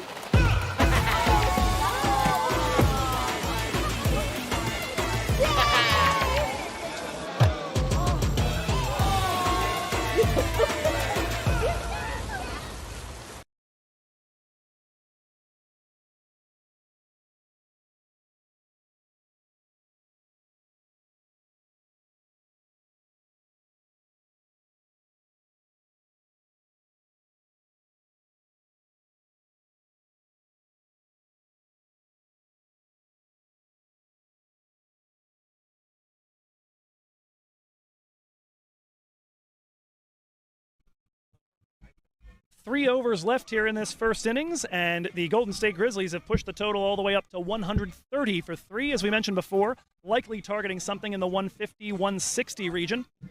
It's going to be Nawaz Khan coming in. Nawaz, somebody who, in those impact ratings on the season, a little bit below average overall, but above average here at the death. He's got six wickets in the death overs, where he's bowled 34% of his balls this season, taking those 6 wickets at an average of 17 and a strike rate of 10 balls per wicket. The only issue's been the economy, 10.2 runs per over, which would get the Golden State Grizzlies where they're trying to get.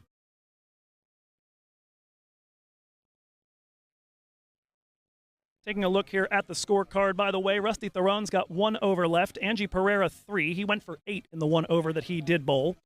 Arshdeep Brar's got 1 left, but he's got the highest economy on the team at the moment, 38 from his 3, and was absolutely teed off on in his last over in the 15th. Doubt we'll see him again.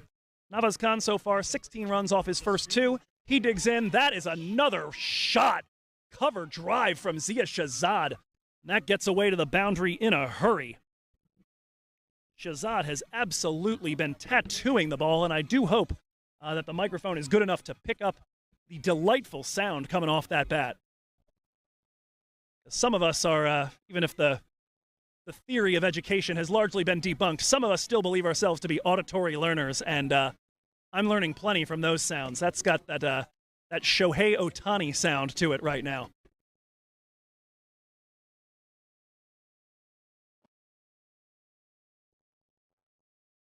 Mishra at the non-striker's end. Zia Shahzad now at 39 off 31, hunting what would be his first half-century of the season.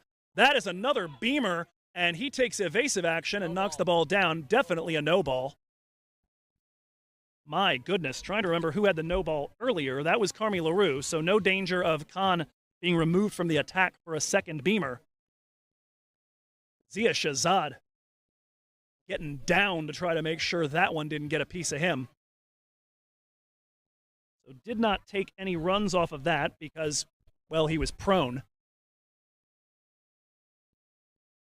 So as they check on him, training staff coming out, we will take one last look at the game going on, and this might be a minor league cricket record for the lowest score for a team that batted out all 20 overs. Seattle Thunderbolts 65 for 8, and they fall by 29 runs, and it is the third time in a row, I think, that Silicon Valley have had a 25 to 30 run victory when it looked like there was no way that they had any right to end up with a victory, period, let alone one by that margin. Last week at Morgan Hill, we thought that they had a brilliant chase bubbling up against these Golden State Grizzlies, and then Pranay Suri came in and just wrecked everything in his path. 6 wickets in his 4 overs.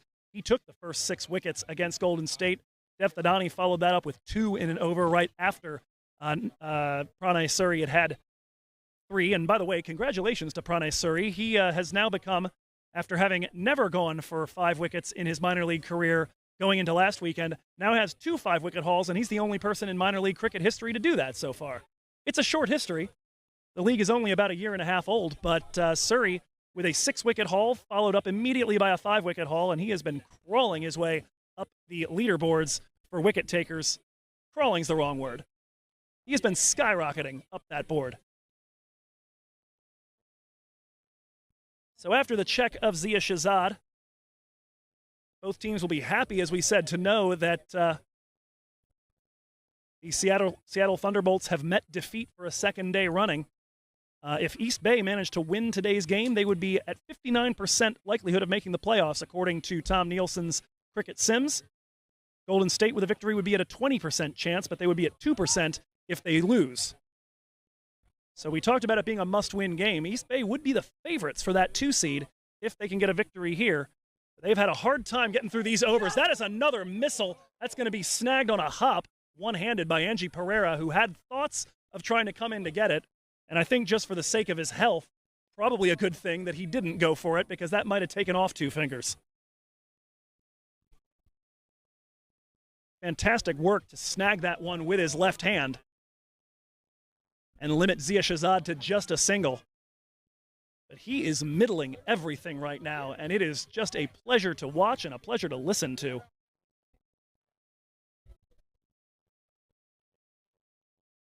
Elsewhere on our out-of-town scoreboard, by the way, SoCal lashing 72 for 2 through 7 overs against the San Diego Surf Riders. Attempt at the ramp shot, doesn't quite get what he wants, but it'll go to the man at square leg. They'll pick up a quick single. 6 so far off the Khan over here in the 18th, 136 for 3. Shahzad back on strike.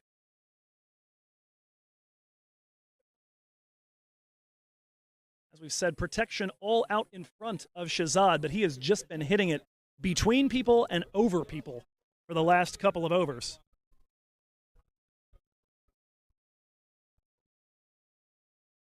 Even if his haven't gone the farthest, for sure they have been hit the hardest. Work on the launch angle a little bit. Here comes the fourth ball of the over from Nawaz Khan. Big swing and a miss. We know what he was trying to do with that one.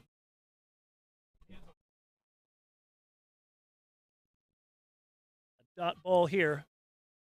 Nawaz Khan, the 26-year-old from Afghanistan.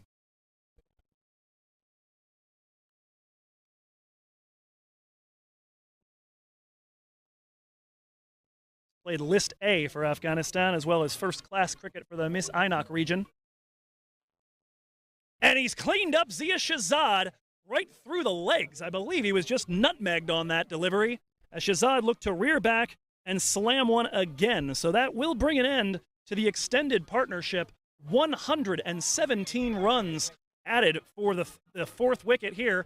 That, as a matter of fact, as I consult my statistics, is the second most productive fourth wicket partnership. By the way, number 1 and 3 also belong to the Grizzlies. 127 not out for Azam and Mishra against Michigan Cricket Stars back on the 2nd of July, and Malik Junaid and Karan Chandel for 110 on June 26th, way back in the opening weekend.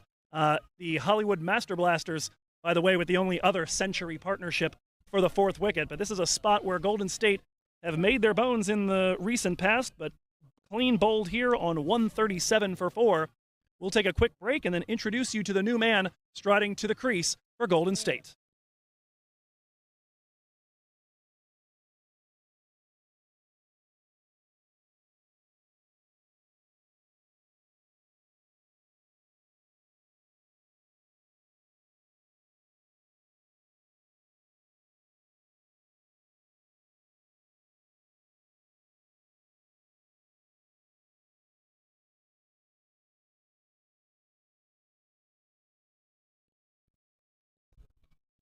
Hamad Azam will be the new man at the crease for the final 2 overs of our contest, along with the final ball here of the 18th to be bowled by Nawaz Khan. 10th wicket of the season for Khan.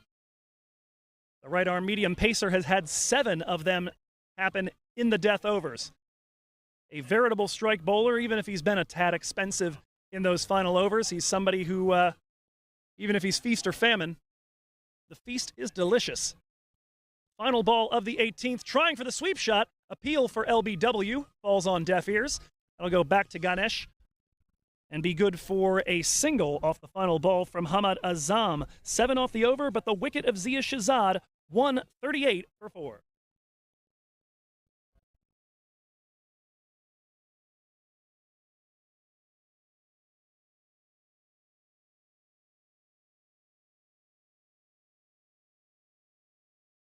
My son, he's so soft-spoken. Oh, yeah! Everyone says he's so good-looking, and he never forgets to call. Hi, Mom. Born for your true self. The 2022 Tundra. Toyota. Let's go places.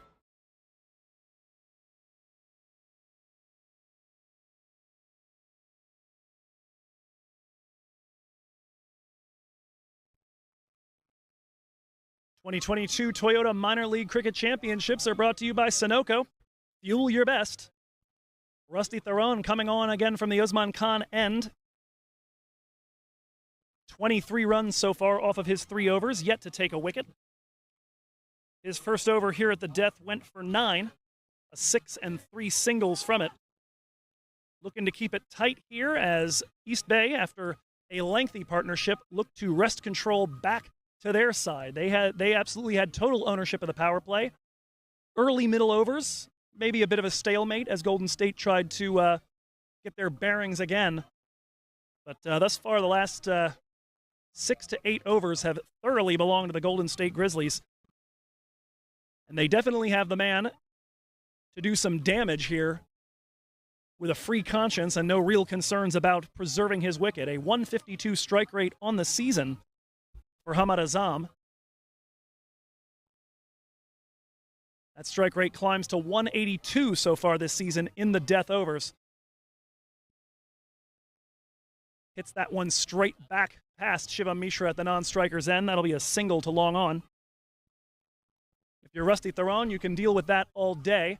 And we do have, oh, never mind, he's not going to want to deal with that. That is a no ball on that delivery, so a run and now a free hit. We mentioned beforehand, Shivam Mishra, because they did cross over and score the one run, the East Bay Blazers can adjust the field now. Particularly useful because you've got a right-hander and a left-hander up there, so you wouldn't want to have a field set for Hamad Azam. Have to stay put for Shivam Mishra. Luckily, the legislators of cricket not mean enough to make that the case.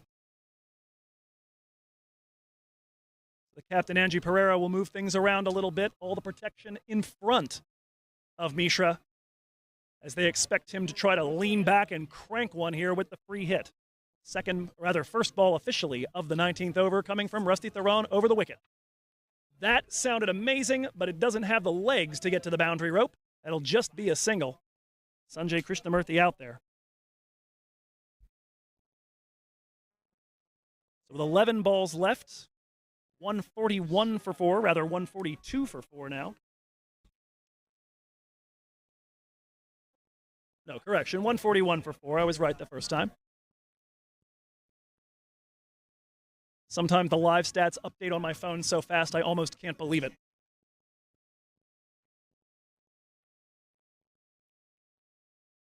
Hamad Azam back on strike. Here it comes from Theron.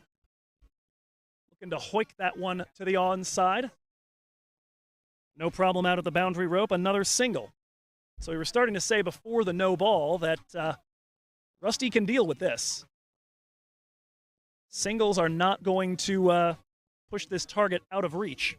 Reminder, it was 26 for 3 coming out of the power play. Middle overs worked that to 111 for 3. Again, the big story, a 117-run partnership between Shivam Mishra and Hamad Azam. Zia Shahzad, rather.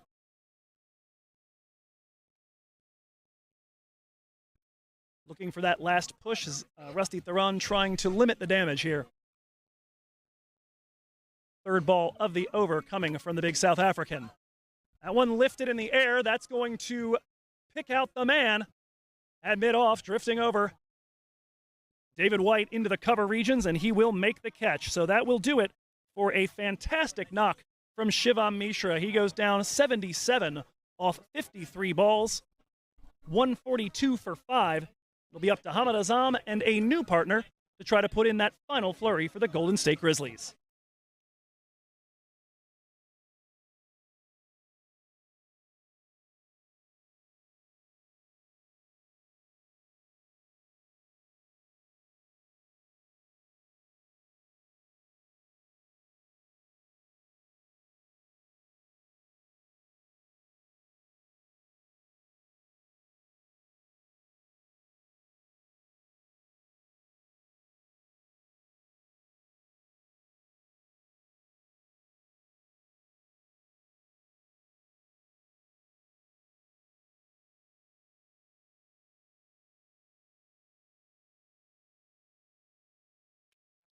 The 37-year-old American, Mohit Nataraj, coming in from the right side.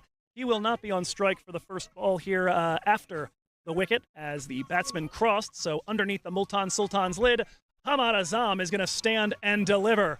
That is Oppo power right there to long off. And a rude greeting. 6 runs for Hamad Azam. They're going to be looking for more of that from him as they target that 160, 165 mark to put the pressure on the East Bay Blazers here. Just 7 more balls to work with. Correction, 8 more balls. 5 so far this over, but one of them didn't count. It was the no ball. Nataraj on the season, an average of 30 and a strike rate of 152. Azam freeing the hands and poking that one to extra cover. Up with it is Krishnamurthy at the boundary. And so Nataraj will face the final delivery here of the 19th over against Rusty Theron. So Theron with the birthday wicket there as he managed to get Shivam Mishra to hole out to David White. He's gone for 34 runs.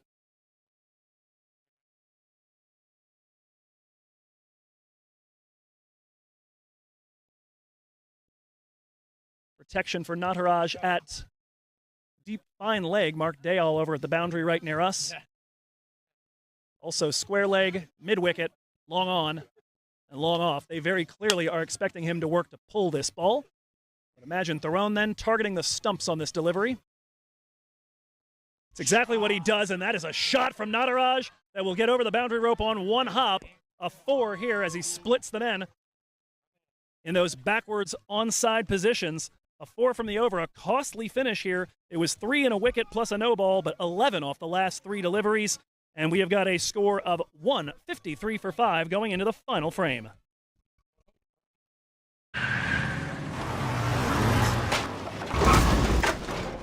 What's up, Doug? What got into you? At Sunoco, we know how to fuel peak performance. Fuel your best.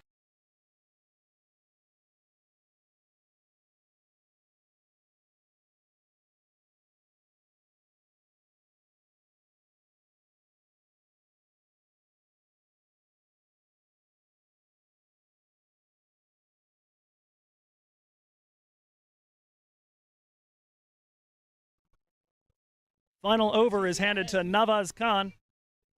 Ahmad Azam underneath the Multan Sultan's lid will be on strike for the first delivery of the over. 153 for 5, likely targeting somewhere in the 10 to 15 region for this final over to produce a total that will give East Bay some pause. We told you at the outset, a must-win game for both of these teams. Azam has popped that one up. Drifting under it at long on is Angie Pereira, and he will take it. So that will be all for Hamad Azam, who entered in the 18th over, had 4 singles and a 6. That's it. They have crossed over. Nataraj will take the next ball, and we'll just take a moment here rather than going to a commercial break to tell you a little bit about how the innings has progressed to this point. We told you the early batsmen out early. Aslam 3 off 10, Chandel 1 off 7, Aditya Srinivas 4 off 6, as Dayal picked up 2 wickets in the power play, LaRue 1. Then came the big partnership, 117 runs between Mishra and Shahzad. That's both what they put up together and also what each of them put up individually if you add them up. 77 for Mishra before he was caught by David White last over. Zia Mohammad Shahzad 40 off 35, his high score for the season before Nawaz Khan cleaned him up in the 18th. Azam now gone 10 off 6. Nataraj with a 4 off the only ball he's faced, and it'll be Ehsan Adil coming in at the non-striker's end for the final 5 deliveries here. Looking at the bowlers on the East Bay side, Dayal the star early, 2 off of 8. Rather, 2 for 8 off of 4, I mean to say. Just 8 runs, an economy of 2.0. Stellar stuff from him. Pereira, 8 runs off of his 1. Everybody else has been a bit on the expensive side except Khan, 2 for 23. That's going to balloon a little bit, though, here as reaching out and tapping that ball over the top for 4 is Mohit Nataraj. 2 balls, 2 fours for him. So make it 27 for Nawaz Khan here.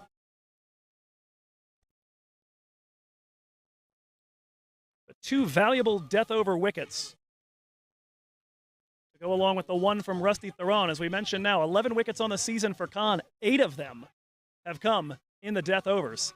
He strikes once every 10 balls, and he's been doing better than that so far here. Worked off the body and just barely wide of the man at fine leg. Theron cannot catch up to it. Another 4 for Nataraj.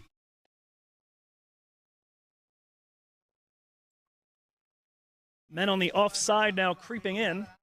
They do have Vikash Mohan in the deep. I would imagine at this point that you'd be more than happy maybe to give up a single and get a deal on strike, but heaven knows, Ehsan Adil at the other end has got some power. 4 and 2 sixes so far off of just 16 balls faced this season, so maybe you're more content to go with Nataraj and try and pin him to his crease.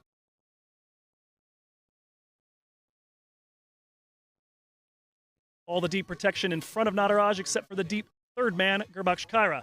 Looking for the ramp shot over the top of Theron at fine leg. Another 4 for Mohit Nataraj.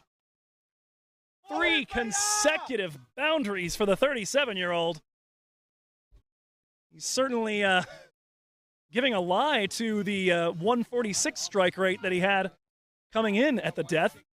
Lower even than his overall strike rate of 152, but he has faced 4 deliveries and hit 4 fours. Impressive stuff for him. 165 for 6, 2 balls left. Can the Blazers keep Nataraj in the park? Going aerial, that one's not going to make it to the boundary on the fly, but it is going to get over the top of Krishnamurthy. And did it make it there? Not quite. He shovels that back with the back of a hand to Pereira. It'll be 2. Nataraj will get to face the final ball of the innings. What a cameo for him. 18 off 5. 167 for 6.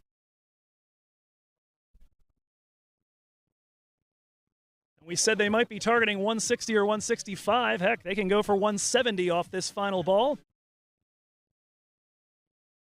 Now, knowing his love for the innovation, Rusty Theron pushed back to the boundary at fine leg. He's going to go for it again. This time doesn't quite get it right. Taps it back to Navaz Khan. Direct hit might have had him, but they are going to take another extra run on the overthrow. Pereira wisely throws that back to the man with the gloves. 2 off the final ball, 169 for 6. The final result of the innings for the Golden State Grizzlies, and the target for the Blazers set at 170. We'll be back in about 10 minutes' time to bring you that chase here on the 2022 Toyota Minor League Cricket Championships, fueled by Sunoco.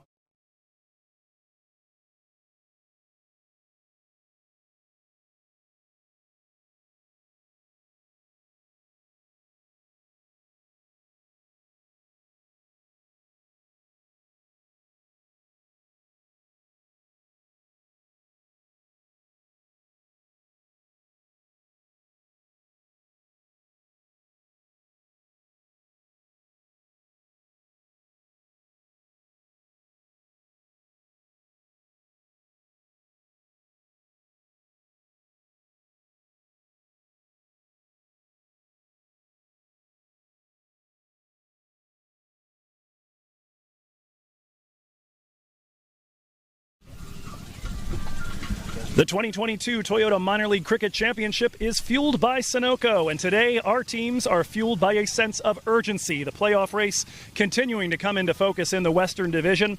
Seattle look primed to take the first win of the season off of the Silicon Valley Strikers, and that is going to make today essentially a must-win for both of these teams if they want to participate in the playoffs.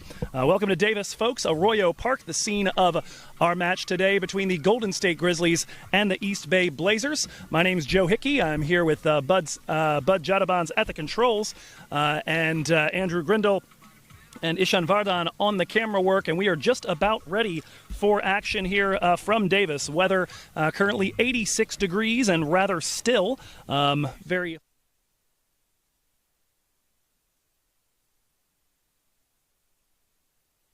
Surya, nearly half of those runs, 46 off 36. Here comes the ball from Dayal, and it's straight back to him, and that is the end of Sammy Aslam. For the second time this season, Mark Dayal has taken the wicket of the captain. First innings until they're going at almost 10 per at the death. Another rip by Chandel, and that has taken the middle stump out of the ground. The Zing Bales light up, and it's 2 down, both openers against pace. That one is going to be absolutely in line with the statistic we just quoted. Hammered to mid-wicket partnerships this year. That one over the top of the man at backward point. Gurbaksh Kaira was inside the circle, and Mishra did well to go aerial and get over him. That'll be a second boundary for the over. Aditya Srinivas facing his first delivery in a little bit, and he shoots that one just to the side of the fielder at backward point, but the day is young. Comes a delivery from Dayal. Srinivas aerial. There is a man out there in the deep, settling under it, and it is a third wicket inside the power play. Dayal's got 2. Aditya Srinivas balls left here in the power play. Protection at the usual spots, deep third man and deep square leg. That one is where there's nobody. going over the top of Sanjay Krishnamurthy at point, and a 4 here, 22.5. Mishra with a baseball swing there, and that is roped to the right center field gap if you prefer that sort of linguistics, which I imagine if you're forming the strike there with that single to finish off the last over, and he will extend the arms and put this over the top of the man at long off, and that is going to roll out to the boundary for another 4. We're here in the 9th over. Quick little note, by the way, about the... Oh my goodness, that is drilled by Shiva Mishra and targeting the yards of the houses on Imperial Avenue. Be coming from the Usman Khan end here. Left arm over the wicket. That's a beamer, and what a play by Zia Shahzad. Approved of by our producer, with no doubt. So he'll give it right back to him. Coming around the wicket, and that is lashed towards the sight screen. The only question is whether it got over on the fly. It didn't. Took a bounce, but another force. That's a bit of a mishit up in the air. Chance for it at fine leg, rather third man, and it's going to get under Gurbaksh Kaira. Here comes Khan. That one lifted in the air. There is a man at mid-wicket, but he's going to watch it fly away. Shahzad getting some room with the arms. Krishnamurthy over his shoulder, a diving attempt, but he can't haul it in. The young man, Arshdeep Brar, stays on from the Usman Khan end to face Zia Shahzad, and that's got the right sound just over a leaping Rusty Theron at long on. The one to look at. I'm going to tell you a bit about some impact stats when he comes in. That is lifted and drilled again in the direction of the houses on Imperial Avenue. One already. Brar looking to fight back as Golden State have brought up the 100. That one looking to split the fielders on the onside, and he will. Couple of bounces in for a 4. Brar looking to finish strong. Shahzad moves across his crease, lifts this one to the onside, and that is over the boundary rope on the fly. No, apparently got a hop. Lots of good options here in death bowling this season. What a shot there. The reverse ramp from Shiva Mishra. Lefty LaRue. Full toss, that one delivered between the fielders on the onside. A diving attempt, but unable to flag it down. Sims. We'll tell you what they're playing for in a moment. That one again, a shout for LBW. Chance for a run out. The ball tossed in, waiting on the signal from the square leg umpire. His favorite kind of birthday present today on his 37th. That one lifted to long on, and Pereira is going to have to watch that one disappear for the Miss Ainak region. And he's cleaned up Zia Shahzad right through the legs. I believe he was just nutmegged on that delivery as Shahzad looked to rear back. Third ball of the over coming from the big South African. That one lifted in the air. That's going to pick out the man at mid-off, drifting over. David White into the cover region as the batsman crossed, so underneath the Multan Sultan's lid, Hamad Azam is going to stand and deliver. That is Oppo power right there to long off. It's exactly what he does, and that is a shot from Nataraj that will get over the boundary rope on one hop. A 4 here as he split. We told you at the outset, a must-win game for both of these teams. Azam has popped that one up. Drifting under it at long on is Angie Pereira, and he will take it. So that will be all for Hamad Azam side, except Khan, 2 for 23. That's going to balloon a little bit, though, here as reaching out and tapping that ball over the top for 4. Worked off the body and just barely wide of the man at fine leg. Theron cannot catch up to it. Another 4. Deep protection in front of Nataraj, except for the deep third man, Gurbaksh Kaira. Looking for the ramp shot over the top of Theron at fine leg. Another 4.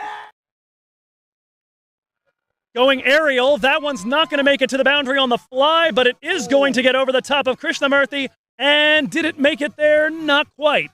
He shovels that back with a... You're watching the Toyota Minor League Cricket Championship, presented by Sunoco.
You're watching the Toyota Minor League Cricket Championship, presented by Sunoco.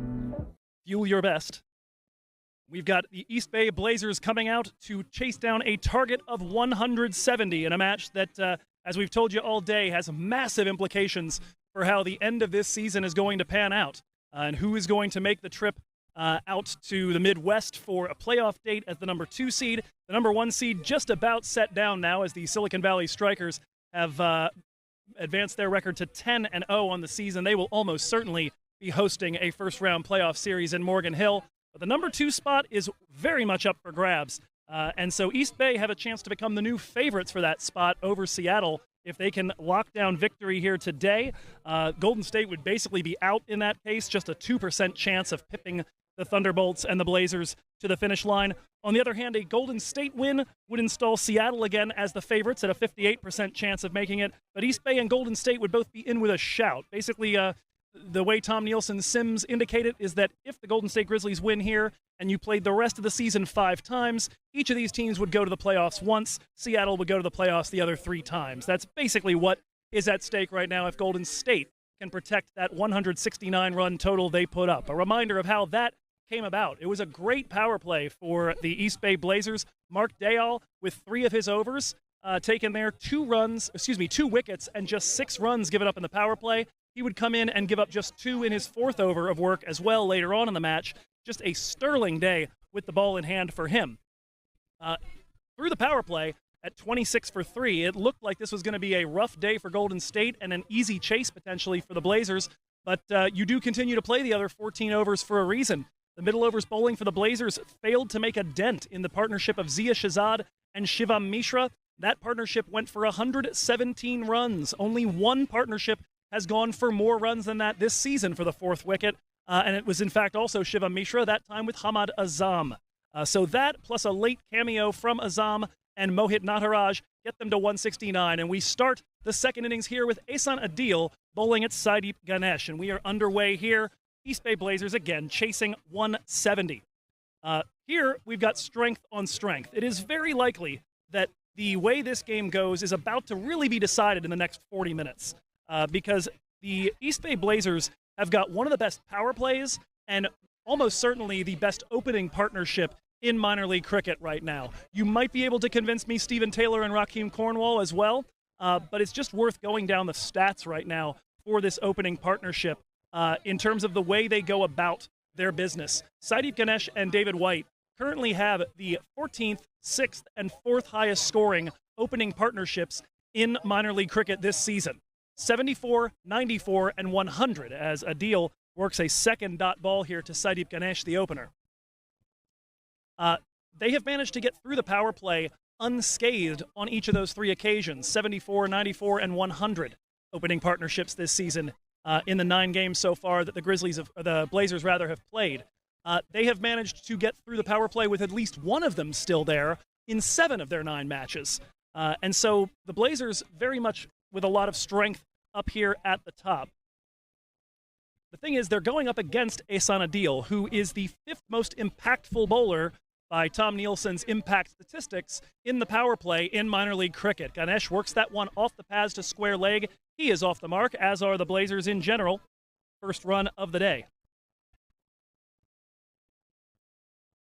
But Ehsan Adil, by the runs saved over an average bowler landmark, is 9th in the league in total impact this season. If you would let an average bowler bowl his overs over the course of this season, an average for that phase specifically, that average bowler would have given up almost 57 more runs so far this year than Adil has.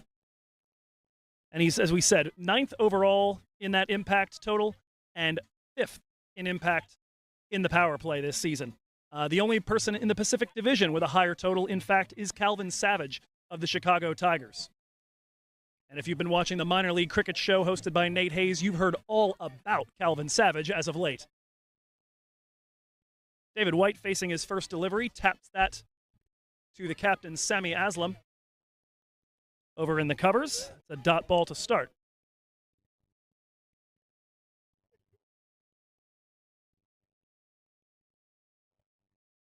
David White, generally a quicker scorer against pace bowling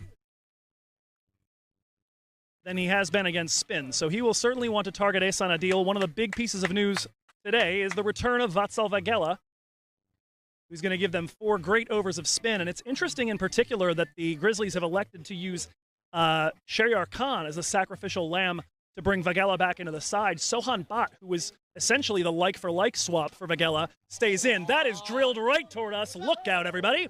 Just to the right of the scoreboard, honoring Usman Khan. And we do hope that didn't get anybody, but David White right into your living room. First boundary of the innings, a 6 to long off.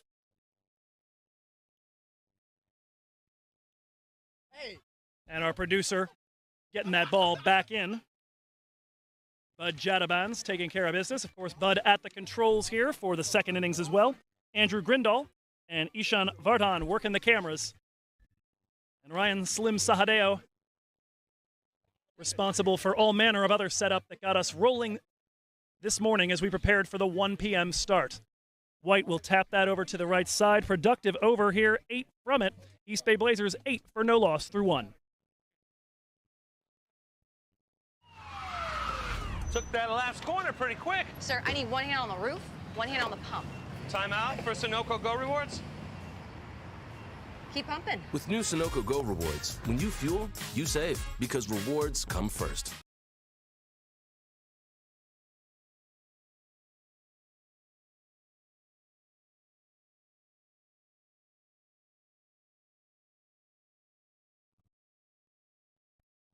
It's going to be Ruchir Joshi from the Usman Khan end, coming at you and at David White, who retains the strike after the single to finish off the first over. 8 for no loss.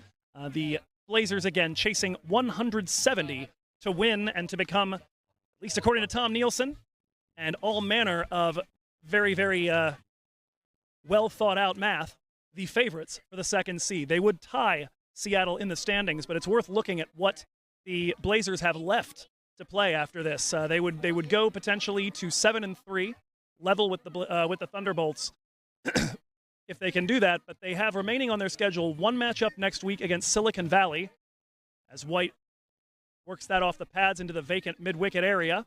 They'll take a single. But following that matchup with Silicon Valley next weekend, their remaining matches are all against the SoCal Lashings and the Hollywood Master Blasters.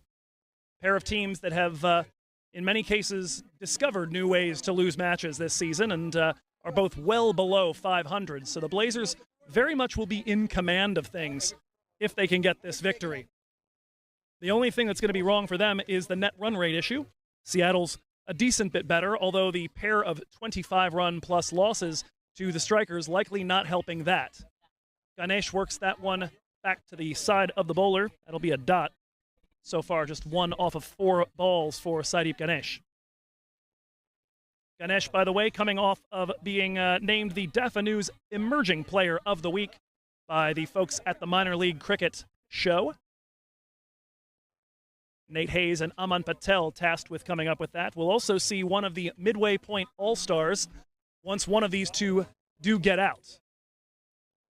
Ball pushed to the covers. Not fielded cleanly there by Aslam, but enough to prevent a run. Ganesh looking to get things going here.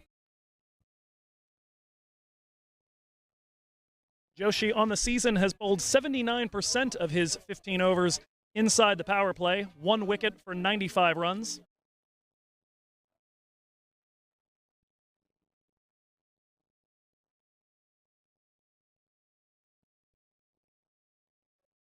A big swing from Ganesh. He does not get a piece of that one, and it's clean through to Chandel.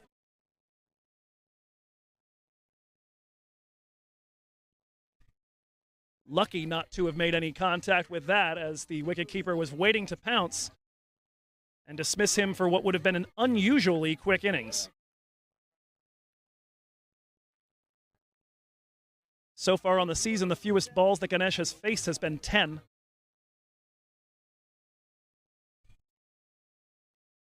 That one drilled right back over the goalkeeper's head and toward the sight screen and towards Imperial Avenue. That's a 6 for him. He and White now both have 1. And we need to go fetch for a little bit here. 94 degrees here at Arroyo Park in Davis, California. Light winds, 5 miles an hour. Nothing that's going to make a particular difference in the flight of the ball here. Worth noting that the Golden State Grizzlies so far this season 3-1 when defending a total. But their one loss came defending 123 after they were bowled out by these East Bay Blazers. Blazers got there with 5 wickets in hand, although that was a match where we mentioned they made a bit of a hash of that chase. They were within 30 runs of the total with 8 overs left, and it took them until the third to last ball to finally get over the line when Vikash Mohan hit a 6, very similar to the one we just saw from Ganesh. Trying to turn on that one, did not get a good piece of it. He will stay put. Thinking about running on the misfield, and they will. Ball with a ton of English on it. Skip through Shivam Mishra. Over at fine leg. And that is going to do it for the second. So a single off the final ball. Ganesh will be on strike for the third. 15 for no loss. वक्त आ गया है Lakshmi basmati rice को घर लाने का। Lakshmi extra long basmati rice. इसका हर दाना हो इतना लंबा, पकते हुए महके और प्लेट पे क्या खूब खिले। हाँ, मेरे घर लाने का।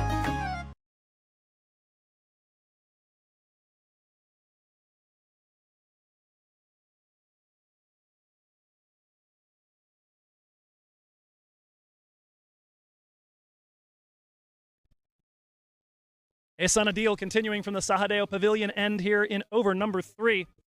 Looking for those wickets that he has been so expert at taking. As we said, strength versus strength. Ganesh pushing this one wide of the man at mid-off. He is going to get to it, though. Zia Shahzad covering ground out there in the field.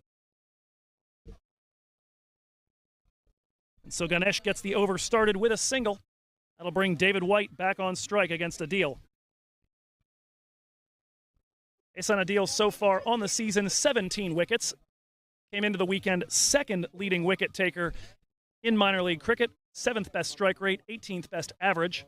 Those two numbers, by the way, 11.3 and 13.8. So to demystify that, for those of you that are new to cricket stats, means he takes a wicket roughly every 11 balls and gives up about 14 runs per wicket. That one, a Yorker at the feet of David White, worked into the back 45. They think about trying to take 2, but they'll be conservative at this point in the innings. Pair of singles to start the third. Adil in particular, though, as we said, that massive impact inside the power play is because the 8 wickets he's taken inside the power play for a 6.06 economy, no less. If you look at Tom Nielsen's predicted wicket stat, would be about 4 more wickets than an average bowler would get with the amount of time he spent bowling in the power play. So talk about found money. Conventional wisdom is that a wicket in the power play is worth about 8.5 runs lopped off the total. So just do the math there. 4 times 8.5, that's a bunch. Here comes Adil, third ball of the over to Sadeep Ganesh. Again at his feet. That one worked back behind toward the wicketkeeper. Good stop by Karan Chandel back there. That'll be a dot for Ganesh.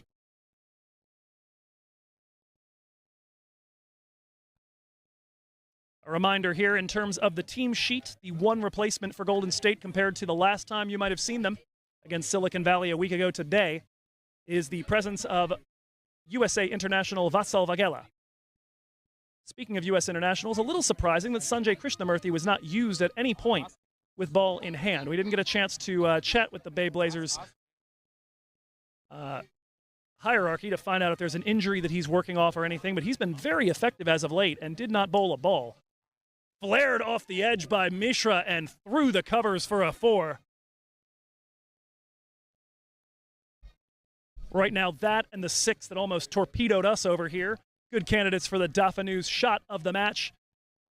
In a match that has seen some very sweet hitting so far after a lot of strike bowling in the power play for the Golden State Grizzlies. It was a display put on by Mishra and Shahzad in the first innings, and Zia Shahzad in particular, just showing you how good it can sound for a ball to come off of a cricket bat.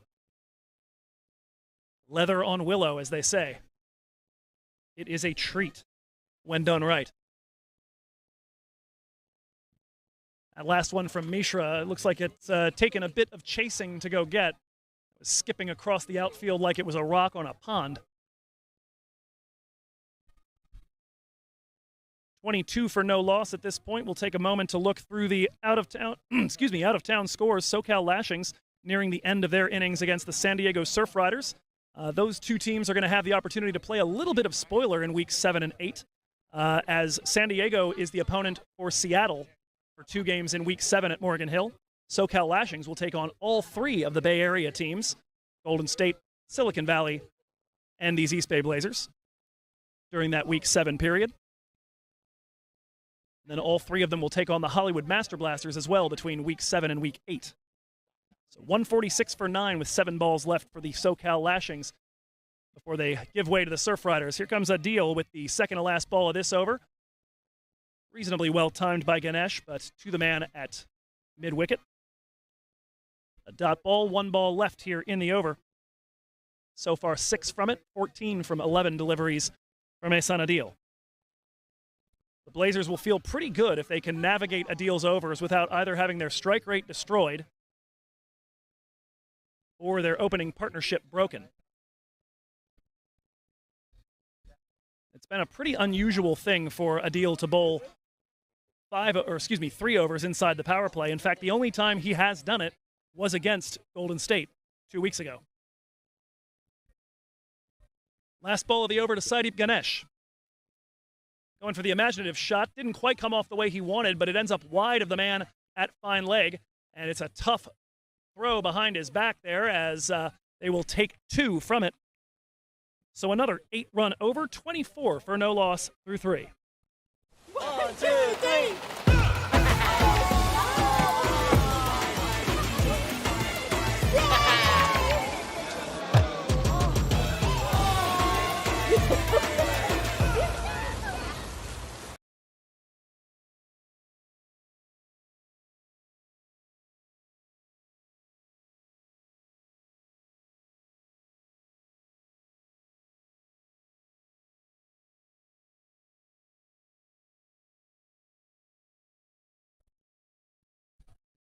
Three overs down, 8 runs from all 3 of them so far. A look at what the East Bay Blazers generally do in the power play. So far this season, they are averaging roughly a 56 for 1 at the end of their first 6 overs. So they're a little bit behind the pace right now. They average 9.3 runs per over. And crucially, as we said, barely ever lose wickets. They've lost 3 wickets once. That came against Dallas, where they were 30 for 3 at the end of the power play. That one of their 3 losses. They've lost 2 wickets, only against the Lone Star Athletics, who they then beat. They've lost 1 wicket against Seattle both times they faced them, against Golden State the first time they faced them, and against San Diego. And otherwise, they've gotten through the opening through the opening 6 overs unscathed in 3 matches, and each of those led to opening partnerships in excess of 70 runs.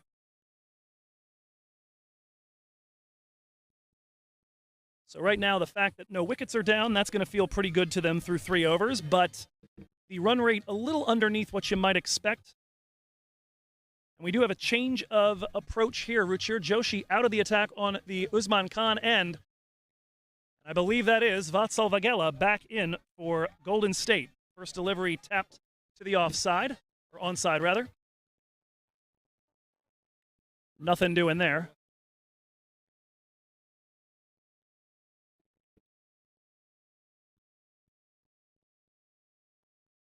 Vagela, absolutely a massive season in his debut in minor league cricket last year.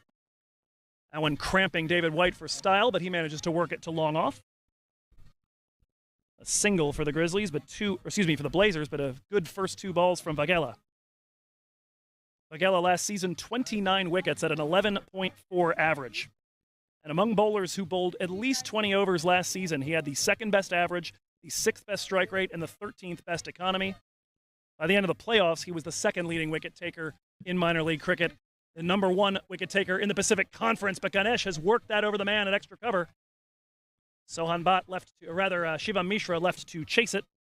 And that'll be another boundary here.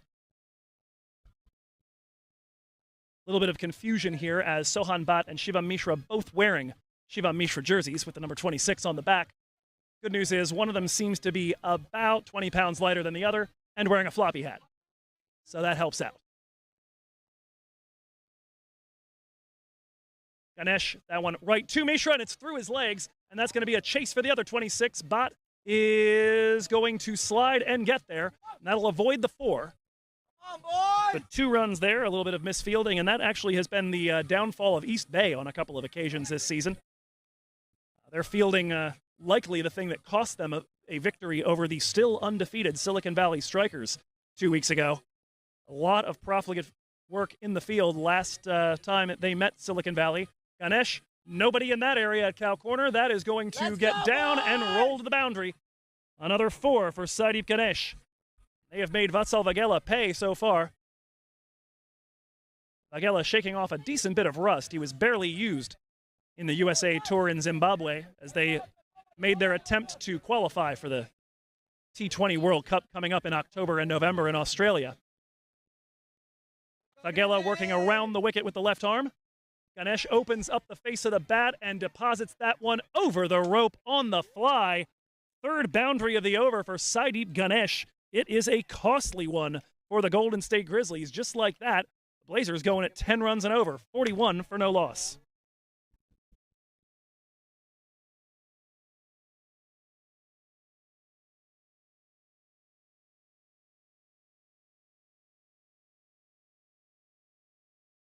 My son, he's so soft-spoken. Oh, yeah! Everyone says he's so good-looking, and he never forgets to call. Hi, Mom. Born for your true self. The 2022 Tundra. Toyota. Let's go places.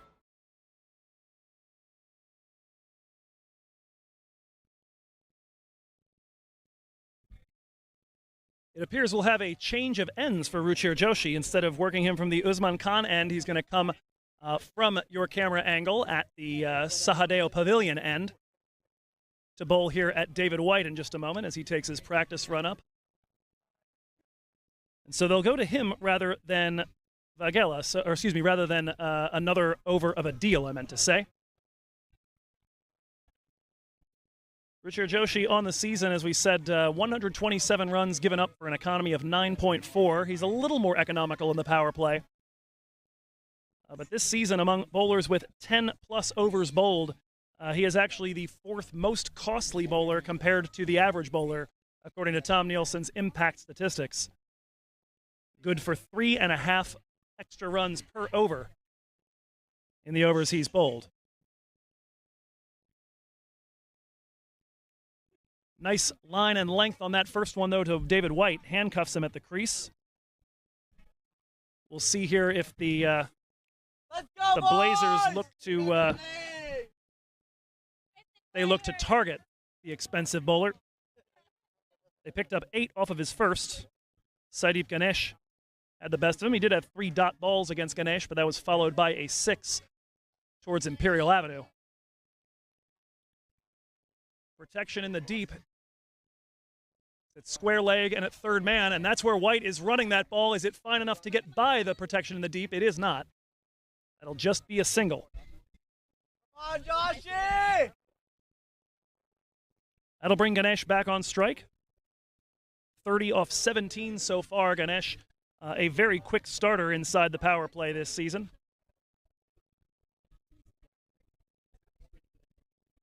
Got the 3rd largest total impact inside the power play in minor league cricket this season. It helps that he's faced more balls than all but 2 other batsmen in minor league cricket inside the power play. Only Shahan Jayasuriya and Farhan Sahibzada with more. Big rip at that one up at clavicle height. That'll be a dot ball. So far, 1 run off 3 as Joshi looks to rebound from an unexpectedly expensive Vagela over. Vagela coming in today had only bowled in 1 match and had given up 12 runs on 4 overs with 1 wicket. The 20-year-old from Milpitas has been a big part, I think, of why Golden State have struggled so much in the middle overs. First, they've got to navigate the power play intact. Ganesh moving the feet, now give himself room. That one's in the air to third man, circling under it and making a diving catch. That'll be all for Saideep Ganesh.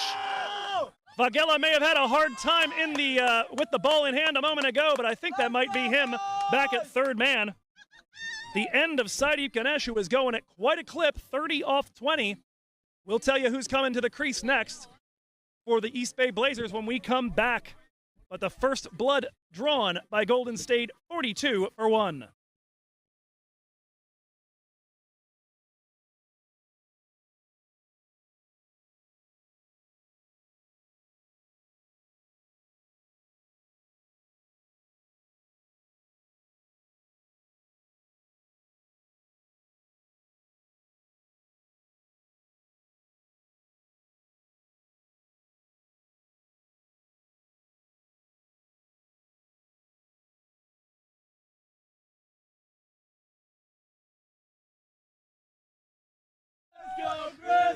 The crowd getting loud here in Davis.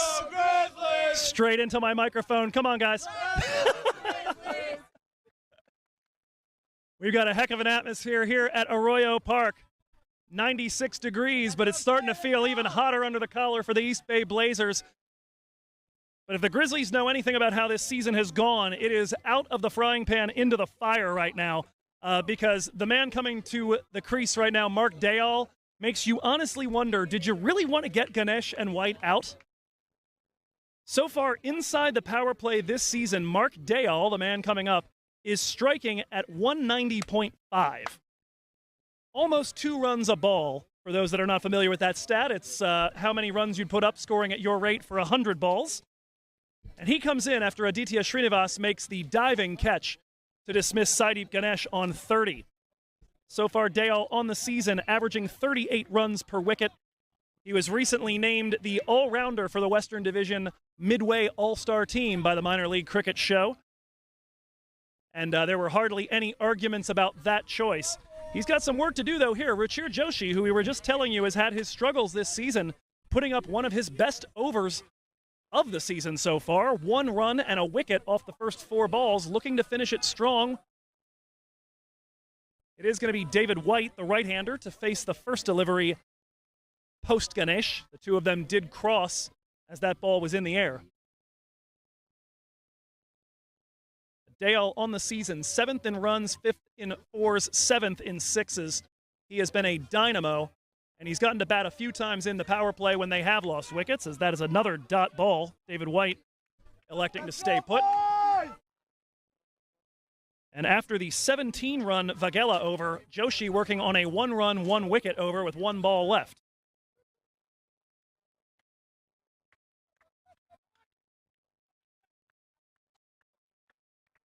White, by the way, no slouch himself, one of only 20 batters this season with multiple 50s to his name.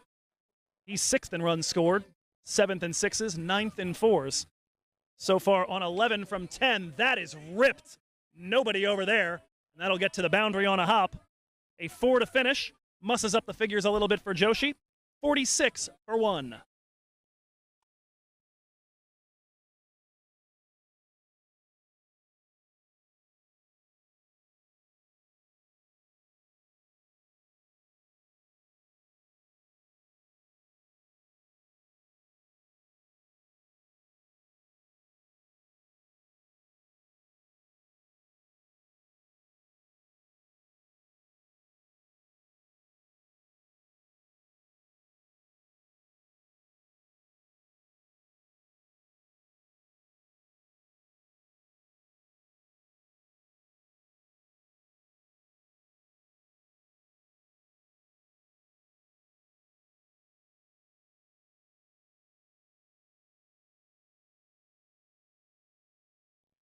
Leg spin time from the Usman Khan end. Zia Shahzad into the attack for the first time today, as they will try to take advantage of the slightly lower strike rate and average that David White has had against spin bowling. 31 his average, as he's been dismissed 5 times from spinners, just twice by pacers. His strike rate about 15 runs lower. Mark Dayal also a bit lower against spin in terms of strike rate. 200 strike rate against pace, 151 against spin. So a good time to start employing a little bit more of that. Vagela wasn't the answer from the Usman Khan end. They might want to let that slight breeze come from the opposite side for him to get the kind of drift he likes. Shahzad with the leg spin, though, is going to be coming in to David White as it gets purchase off the surface. He manages to hit with the spin on that one, and a nice diving play at mid-wicket to keep him right there on strike. So far, Mark Dayal that is Dayal, rather, the lefty, not David White. That's the first ball he's faced. Correction there. First delivery from Shahzad was over the wicket. Looks like he's going to come around it now for the second, try and change up the angle. Dayal works that off his pads, looking for the cover drive. Didn't get enough of it, though. 2 dot balls to start for Zia Shahzad. 46 for 1, the conventional wisdom. Particularly backed up by some recent statistics, is that you want to be about 30% of the way to the total at the end of the power play with at least 2 wickets, or no more than 2 wickets down. That is going to split the 2 fielders just behind square on the offside. That's a 4. Mark Dayal's account is open. And so 1/3 of the total so far would be about 51.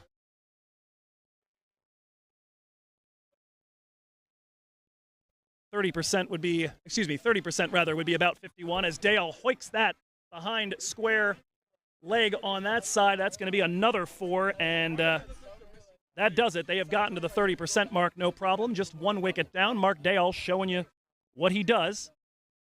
We told you his strike rate's about 200. That's 8 off of 4 deliveries. I wouldn't lie to you.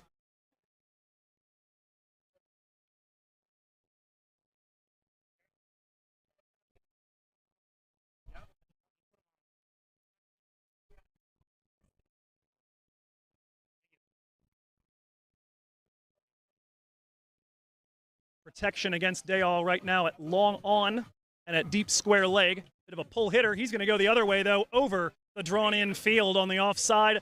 That is a 3rd consecutive boundary. 4 fours in a row after the 2 dots. Mark Dayal is absolutely on his stuff, as they say. They don't quite say that, but I can't say the real thing on air. No movement on the protection. He's, of course, the fielding restrictions inside the power play. You can only have 2 deep men. Dayal is just doing what they talk about in baseball. He's hitting it where they ain't. Back over the wicket. Shahzad, that is given. Mark Dayal done.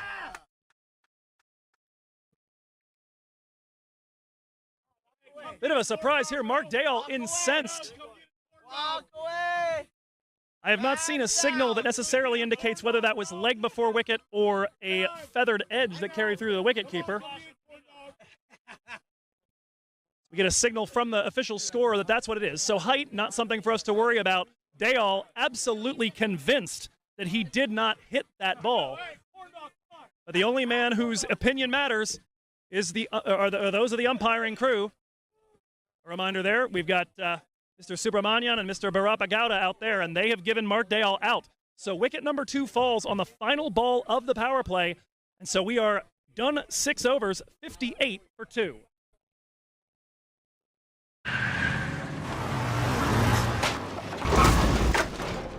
What's up, Doug? What got into you?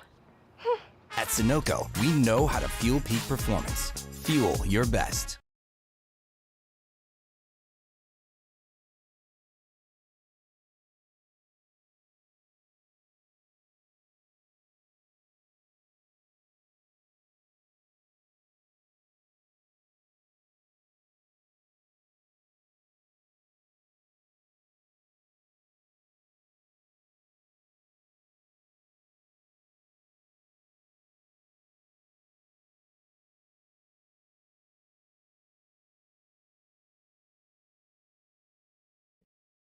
Power play at an end, 58 for 2. East Bay Blazers had to have felt much more on top about 1 ball ago. Mark Dayal falling on the final ball of the power play. It's going to bring Angie Pereira up to the crease in his place in the number 4 spot. Pereira so far this season, a 22 average, 130.3 the strike rate. Somebody who is an absolutely attacking batsman who definitely prefers going against pace. 165 the strike rate against pace bowling, 117 against spin. attacks 89% of the deliveries that he sees and gets 62% of his runs off of boundaries against pace bowling.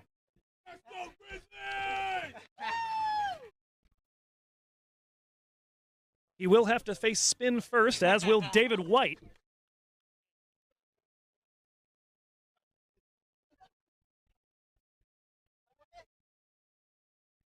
I know we're not in the Bay Area right now, but if the word hyphy ever applied to a cricket crowd, I think it does right now. East Bay bringing their Oakland flavor up here. First delivery of the over to White is a single out of the hand of Sohan Bhatt. Now, Bhatt has been a remarkable replacement in the last handful of matches for Vatsal Vagela while he was away on international duty in Zimbabwe. Bhatt, somehow with just 2 innings under his belt, is already 33rd in all of minor league cricket in total impact. From the Tom Nielsen impact ratings. Been very, very effective so far. That one's going to split the fielders near the circle. Good work there to run back and grab it by Aditya Srinivas, who, by the way, Aditya Srinivas, the man who actually made the diving catch over at third man to dismiss Saideep Ganesh. We briefly misidentified him as the other very young, slender man out there on the field, Vatsal Vagela. Let's go! Here comes Sohan Bhatt around the wicket with the left arm spin, worked off of the pads by David White. That'll be another single. Generally speaking, the East Bay Blazers tend to slow down a little bit in the middle overs. 8.3 runs per over for them, and their average runs per wicket goes from 56 during the power play to 25.5. Now, the Grizzlies, for their part, have struggled to take wickets during these middle overs. But I have been referring to that in the couple broadcasts I've been on so far as the Vatsal Vagela effect. They have not seen their run rate balloon too much. They're good for about 8 runs given up and over, no matter whether you're at the power play or the middle overs. But it's taken 35 runs to get a wicket in the middle overs for this Golden State Grizzly team. That one up and in, and David White fends it off. That'll be a second consecutive dot. Hey, 30, let's go! Sohan Bhatt so far just 3 off the over, looking to finish it off strong. That one worked to the offside, no run there. 3 consecutive dots, 3 runs from it, 62 for 2 through 7.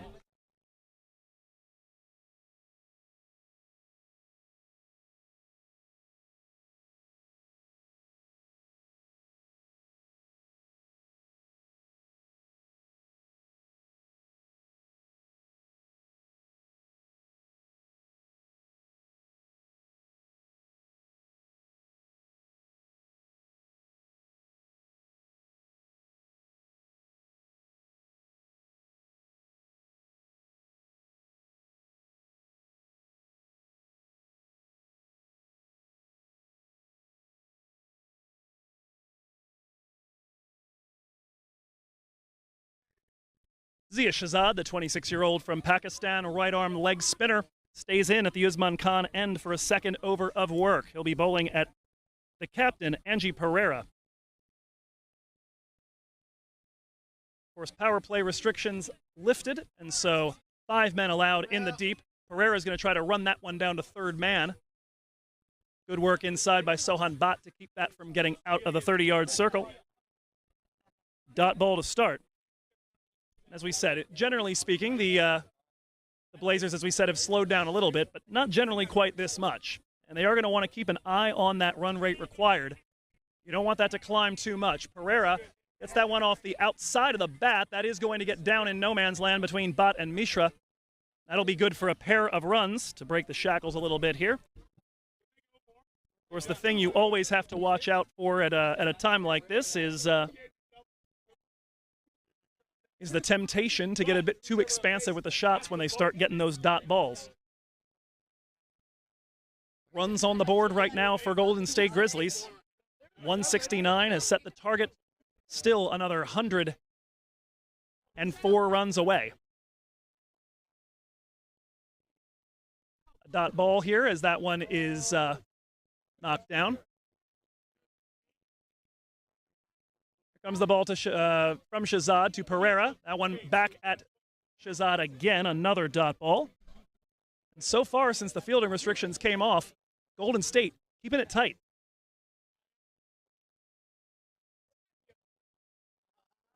Here comes Shahzad. Pereira again trying to run it down to third man. Nothing doing. Another dot ball. He's faced all 5 deliveries in the over. So far, 5 off 11 since the end of the power play.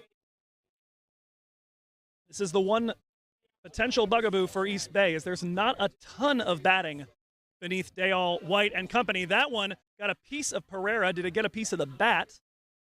Either way, corralled by Ehsan Adil. Another dot ball, just 2 off the over, 5 since the end of the power play. 64 for 2 through 8. वक्त आ गया है Lakshmi basmati rice को घर लाने का। Lakshmi extra long basmati rice, इसका हर दाना हो इतना लंबा, पकते हुए महके और प्लेट पे क्या खूब खिले। हाँ, मेरे घर लाने का।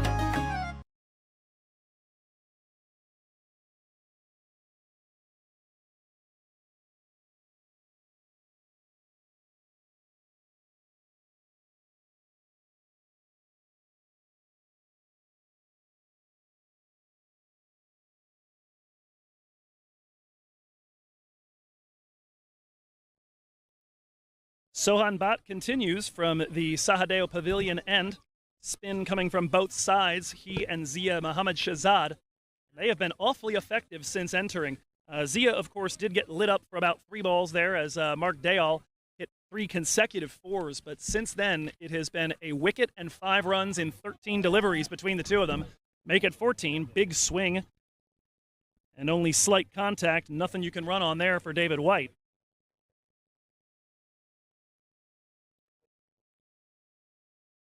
Another 106 runs required from the remaining almost 12 overs. David White using the feet to meet the pitch of the ball. And that's got some wheels on it. Too fast for the diving play of the man at long off. Fantastic sprawling effort from Zia Muhammad Shahzad. That'll break the shackles just a little bit here, and you can see that the spinners have been hitting a really good length. They've been making it difficult for White and for Pereira to really read the movement on the ball. Of course, Zia Shahzad, when he's in there, a leg spinner. You've always got to be watching out for the possibility of the googly. Sohan Bat with a left arm spin. So far, pretty effective. It does take the ball away from both the right-hander, both the right-handers there, White and Pereira. One reason why you might wait until Mark Dayal's gone to get Bat into the attack. That one tapped back to the bowler, another dot ball. The 4 definitely helps for the East Bay Blazers in their pursuit of 170. The lefty around the wicket. That one tapped to the vacant mid-wicket area. Chance to take 2, but Pereira is going to send White back. That'll leave the captain on strike for the 5th ball of the over, nearing the halfway point in our chase.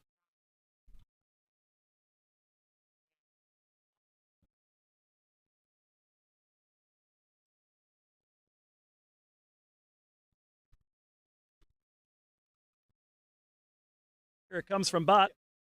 Works that off the outside of the bat, right to the man at the covers. Another dot ball.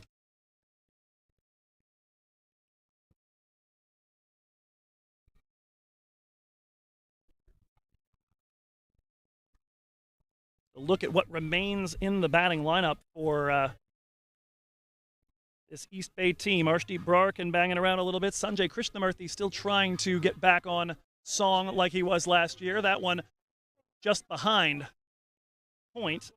And that'll be another dot ball. And that's how that over is going to end. 5 from it, 69 for 2.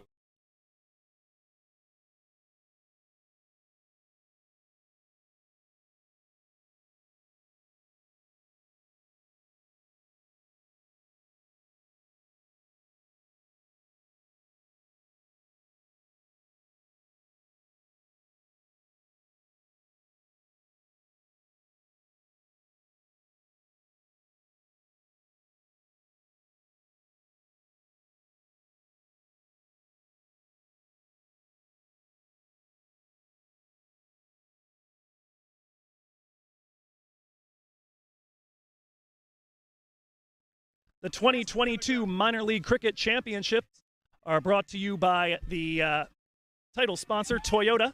Let's go places.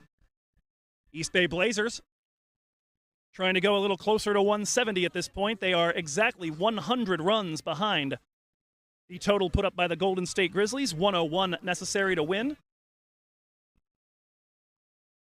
And Vatsal Vagela back into the attack from the Usman Khan end. Of course, minor league cricket also brought to you by our partners at Sunoco, Fuel Your Best, and by Daffabet and Daffa News. Daffa News as White strokes that one to the onside and picks up a single. One to get the over started. You'll be able to check in at our social media outlets. Facebook, you can find us at MILC USA. Also on Instagram at that address, as Pereira tries to work that through the side of the man at cover. Nothing doing. Aslam to it. Dot ball for Pereira. You can check in with us again at MILC USA on Facebook and Instagram, at MIL Cricket on Twitter. And here on the MILC network, Pereira out of his ground. The finger is up, and he is stumped by Karan Chandel. That's going to be another one to explain to the new cricket watchers in our midst what a stumping is, but the substance of it is that it's the third wicket down for the East Bay Blazers. 70 for 3, end of the day for Pereira. We'll be right back.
Sanjay Krishnamurthy into the crease for the East Bay Blazers, and we mentioned not a ton of hitting left after that. Arshdeep Brar, we've seen knock a ball around a little bit. Vikash Mohan, he and Brar actually brought the last couple of runs finally across the line to get East Bay the victory against Golden State 2 weeks ago.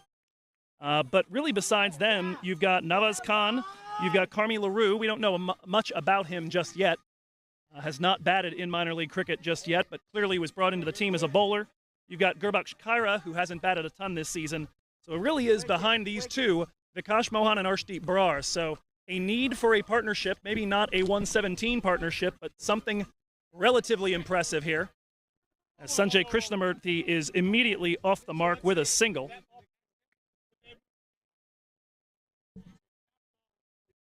Sanjay so far on the season, an average of 7.5. 30 runs off of 29 deliveries faced so far, 3 fours. Last season, he was an absolute dynamo with the bat in hand. He kind of like Zia Shahzad, having an issue getting the shackles off. Here's David White. Turns and lifts this one. That may have split the defenders. It is gone on the embankment over by the nets. And that is an absolute pressure release for the East Bay Blazers. David White had 16 sixes last season. So far this year, 18 coming into today's match. And that is his third so far today. Vagela, who does finally get his first wicket, has again proved a little bit expensive. 8 from it, and White looking to turn again, and again has enough backspin. Almost a photocopy of that Maybe we can have 2 Daphnews shots of the day. Certainly, if you can't tell them apart, how on earth are you going to judge them against one another? David White finishes it off with a pair of 6s. The wicket of Pereira, a big hit, but 14 off the over, 83 for 3. 1, 2, 3.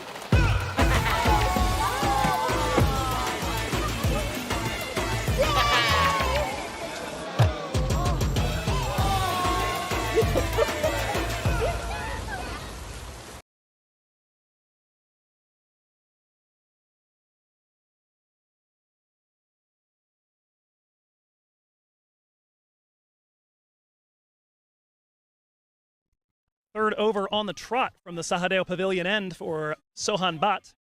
Left arm spin has been pretty effective so far. He's produced 7 dot balls in 12 deliveries, 4 singles and a 4. Just 8 runs off of his work so far. Yet to record a wicket, but the day is young. We are halfway home, and he's got it right there as he has it chopped on by Sanjay Krishnamurthy, and Sanjay's struggles with the bat continue here. 4th wicket down, and after a couple of 6s seem to resurrect things, Golden State immediately pulling the chain back. 83 for 4.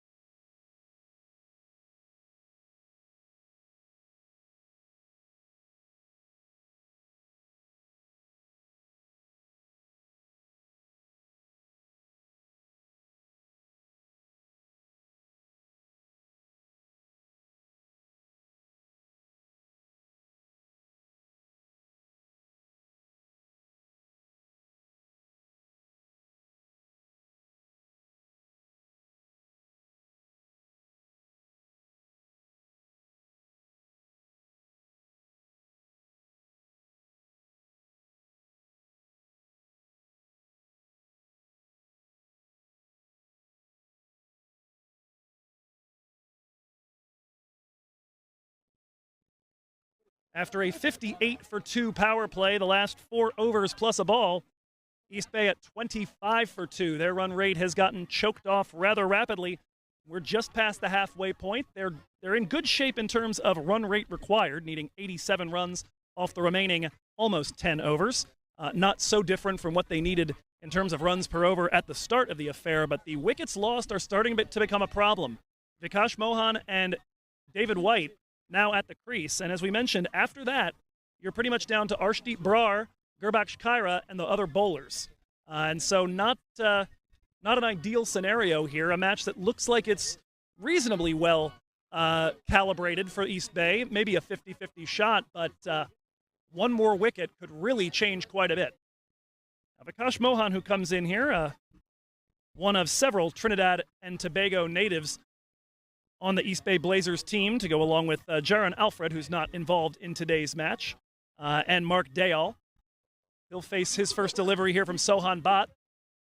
That one pushed to the covers for a dot ball. Mohan so far, though, on the season has come to bat 5 times. He's been not out 3 times. So as a result, his 114 runs give him an average of 57, one of the better ones in minor league cricket. That one tapped over to the right side. That'll be a single.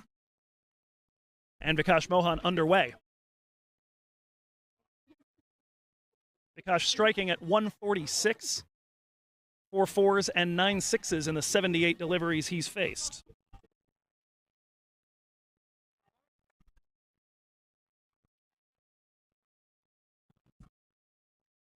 That one worked just outside of the reach of Sammy Aslam.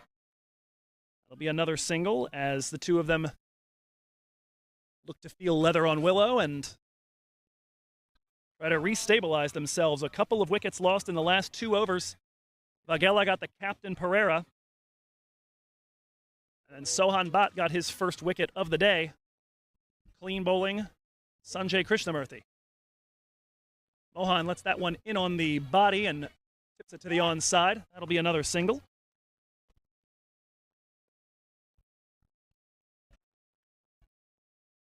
For Sohan Bhatt, by the way, his 4th wicket of the season. continuing to motor along the way he has so far this year. A 5.38 economy coming into the match today and striking once every 16 balls. That one chopped onto the feet of David White, and lucky not to have that go onto the stumps for a second wicket in the over. That'll do it for the 11th. 3 from it, 86 for 4.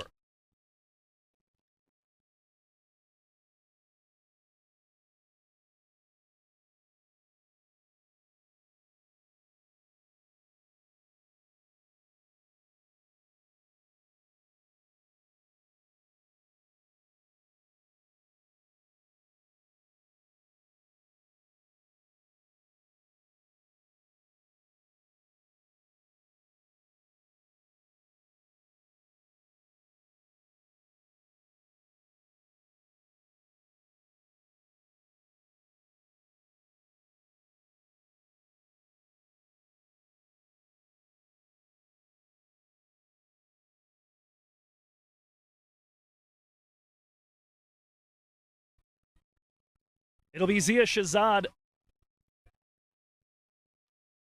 replacing Vatsal Vagela at the Usman Khan end. Shahzad bowled the 6th and 8th overs and now comes in for the 12th. Sohan Bhatt, meanwhile, has been holding down the Sahadeo Pavilion end. It'll be Vikash Mohan on strike. Mohan at the moment with just 2 runs off the 3 balls he's faced. White going at about a 1.5 a ball. That one's tapped back behind point.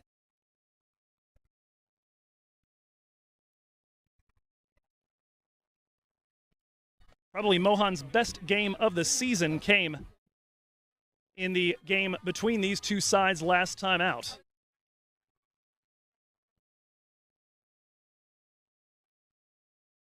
Another dot ball as that's worked to the offside. I'll correct that. Probably his 3rd best game. Vikash Mohan came out of the starting blocks on fire against Seattle, 34 and 46 in those first 2. That is swiveled and destroyed into the trees. That one might be aquatic right now. On its way into the creek. Big 6 from Vikash Mohan, and we might need to go back to that box of of substitute balls in a moment. See some of the academy players working on their strokes in the nets, and need to make sure they know to duck. At any rate, we were starting to say, just recovering what Vikash Mohan's done, he had those 2 opening week performances and then really didn't bat much for a while. He had 1 innings coming in at 6 against the Chicago Blasters over the 4th of July weekend, just 4 off of 5 before the innings came to an end. Against Golden State, he was 14 off 13, but he and Arshdeep Brar saw that chase get drawn out. As a reminder, the Grizzlies had put up 123 all out in that match, and the Blazers got to about 92 for 2 with 8 overs left. It looked like they had that thing sewn up. They needed about 3 runs and over to the finish, and it took them until the 3rd to last ball to finally get it. And it was Mohan blasting one straight back over the sight screen in order to bring it to an end, but there was an air of, let's get this over with, to that. It does appear that they are going to call out the box of balls, as that one has gone for a swim.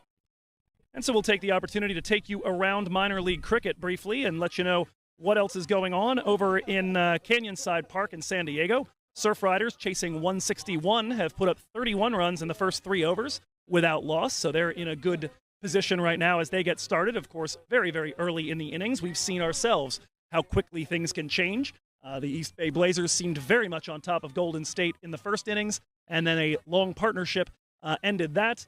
The Blazers here in the second innings seem to be in good shape with 1 ball left in the power play and have now lost 3 wickets in the last 5 overs, and that's also giving them some issues. That 6, of course, relieving a bit of the pressure, now 94 for 4 here. Having a look down the line again, earlier today, the other game in the Western Division, the Silicon Valley Strikers bowled out for 94, looked for all the world like they were going to fall to their first defeat of the season. It was not to be. They managed to hold Seattle Thunderbolts to just 65 runs over 20 overs and win by 29, despite not bowling them out.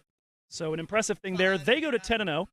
Seattle, East Bay, and Golden State now are all on 3 losses. And so in one manner of thinking, they are all sitting in a tie for second place. The tricky bit is what's left for them. First off, Golden State have one more game remaining. The problem for them is that those games are against Seattle. They've got a game against Silicon Valley, one against SoCal, and one against Hollywood, and then 2 on the road at Seattle that are going to be very, very tough matchups. So the statistical model has them winning maybe 2 or 3 more matches from this point forward. East Bay do also have a matchup with Silicon Valley, but following that, they face the Southern California teams for their last 3 matches. Seattle, lastly, has 2 against San Diego. They'll play them in Morgan Hill, the halfway point between San Diego and Washington. As we're back underway here with a new ball, Vikash Mohan poking that to long off for a single. And he'll get David White back on strike. And then, of course, Seattle will be welcoming Golden State up to the Great Pacific Northwest for the final weekend of the season, those last 2 games. And so everything we've seen here indicates that a Golden State win makes Golden State and East Bay both roughly 1 in 5 shots to make the playoffs. An East Bay win pretty much dusts the hopes of Golden State, as that one is sprayed between the men on the inner circle. That'll be another single. David White picking up a run here, 8 from the over so far. But an East Bay win would pretty much be the end of Golden State's realistic hopes. They'd be a 2% chance of making the playoffs.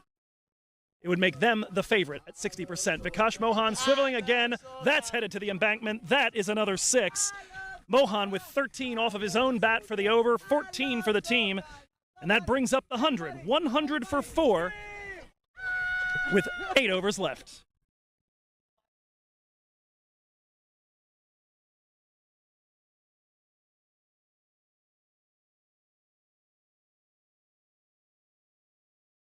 My son, he's so soft-spoken. Oh, yeah. Everyone says he's so good-looking, and he never forgets to call. Hi, Mom. Born for your true self. The 2022 Tundra. Toyota. Let's go places.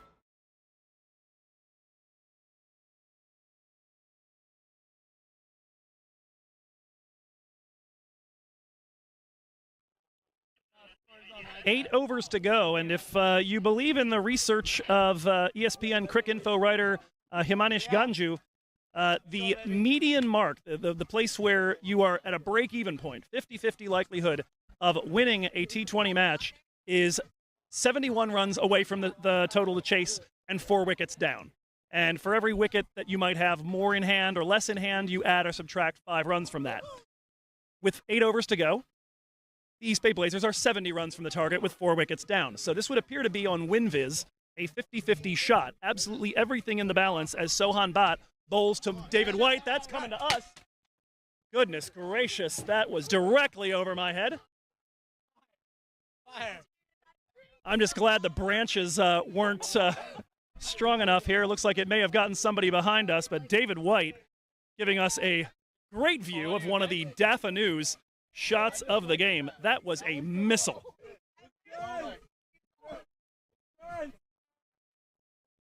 Destroying drinks, looking to destroy another cricket ball, but that one might be held by the ground. No! Just over the outstretched arm of the man at backward square leg. Back-to-back 6s for David White after the dot to open. An assault on the middle overs here for East Bay as they try to make the final stage of the chase a little bit more comfortable. 12 runs on 2 balls. What else does David White have in hand? I'll say this. After that one went over our heads here, I have a whole new respect for anyone that makes a catch at the boundary, because that thing was traveling. That one tapped in our direction again, but with a great deal less venom. A dot ball for Sohan Bhatt. Right there! 58 runs now needed from 7.5 overs. Here comes, again using his feet. This time he'll tap that in between the bowler and the man at the covers. Zia Shahzad coming up from long on. That'll be a single for David White. And that brings up the 50 for White. Gets there in 30 balls. Taking a look at his season figures, he has reached 50 for the 3rd time this season. He stretched the one against the Chicago Blasters to 75 and the one against San Diego Surf Riders last weekend to 88. Also, by the way, adds his name to the list alongside his teammate Mark Dayall now as one of only 4 players in all of minor league cricket with 350s to their name. That one to the onside for a single to finish off the over. Another 14 runs from it, 114 for 4, the 50 up for David White.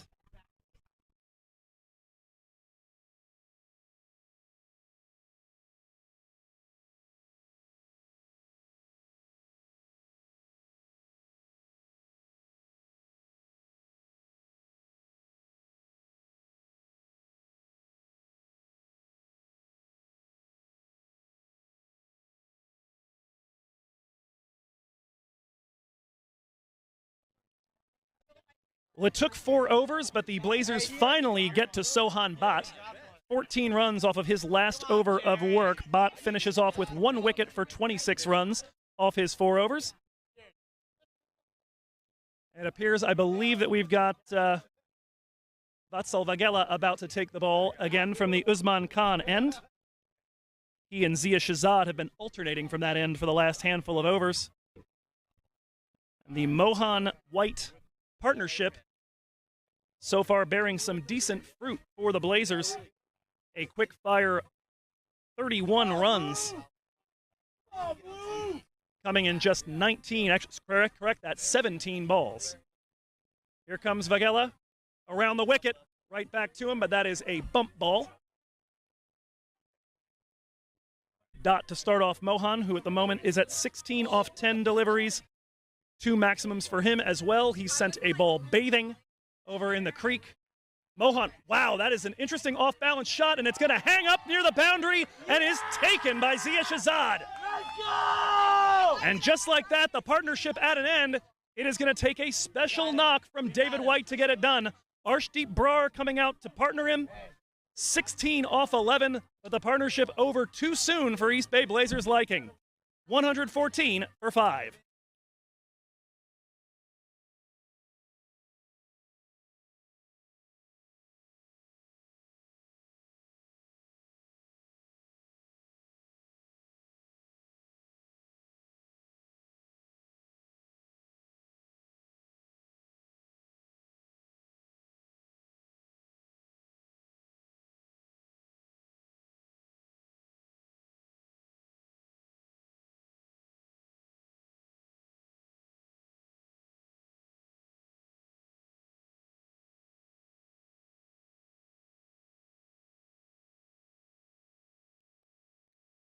A big turn in the tail as strike bowler Vatsal Vagela gets his 2nd wicket of the day. He's been expensive, 31 runs off of his 14 deliveries. But strikes like that make it worthwhile, even when he's having a bit of an off day finding his length. When he gets it right, he gets it very right.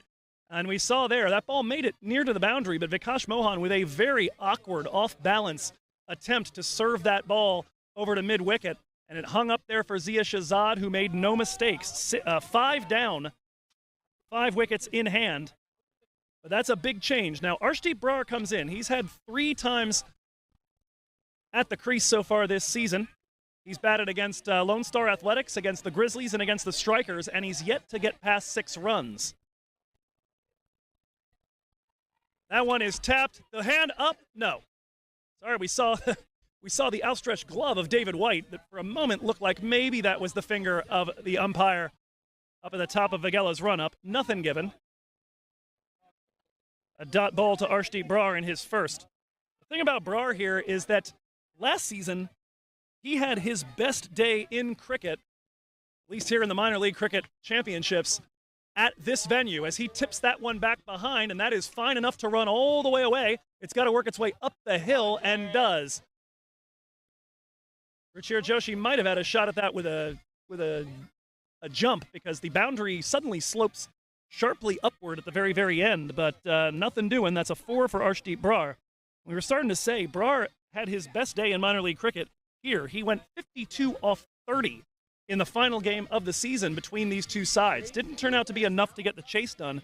Today, it almost certainly would get the job done. That one is a bit of luck, as I'm not sure he got a piece of that at all. That's going to roll out here. They've got it before it reaches the boundary rope this time, so it'll be a pair of runs, waiting for the signal from the umpire of whether that is a bye or a leg bye or what.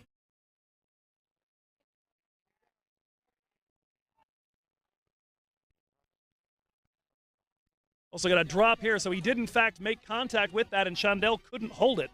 So the 2 runs off the bat.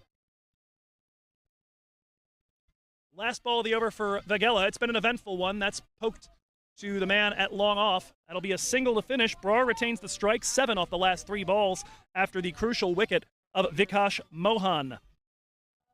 121 for 5. 1, 2, 3.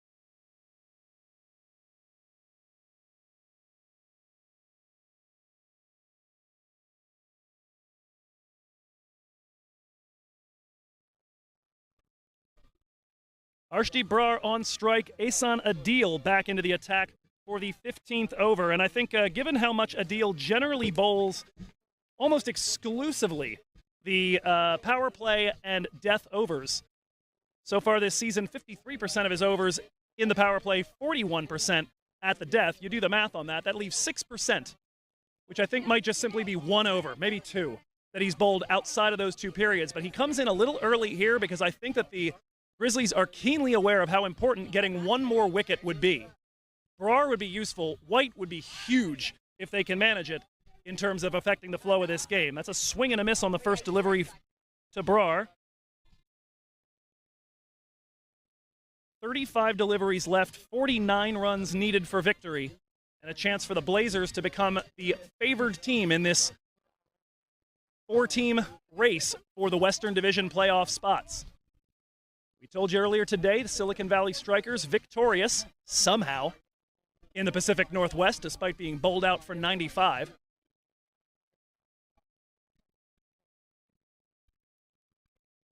Blazers trying to take full advantage of Seattle's misfortune. That one over the head of the short man, but they do have protection at extra cover. That'll be a single for Arshdeep Brar. That gets David White, the danger man, on strike. And I do mean the danger man, both because he's got 50 off 30 and also because he damn near killed somebody over here a few overs ago.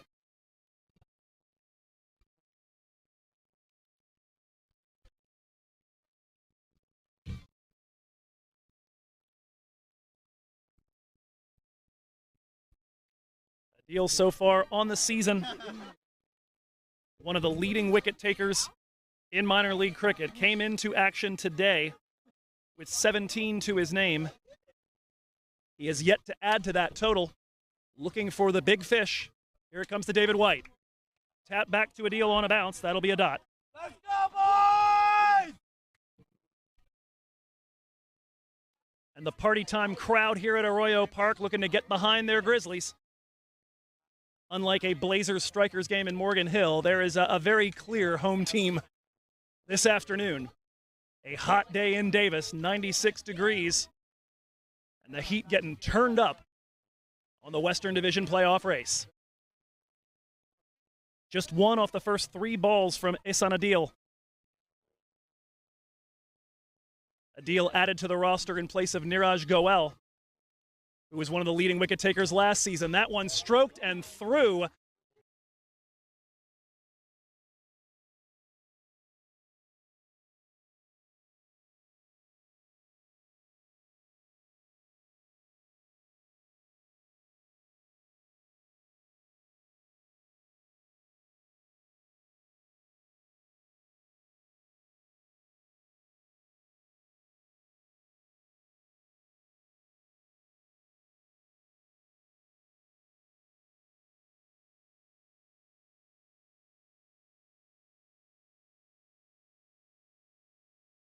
As of late. Never mind, they figured it out. I thought I had a major stat for you here. Turns out I just don't take notes very well. David White tapping that to the side. Chance over at the striker's end. Direct hit might have had Arshdeep Brar in trouble. It'll be a single. Brar will face the final ball of the over.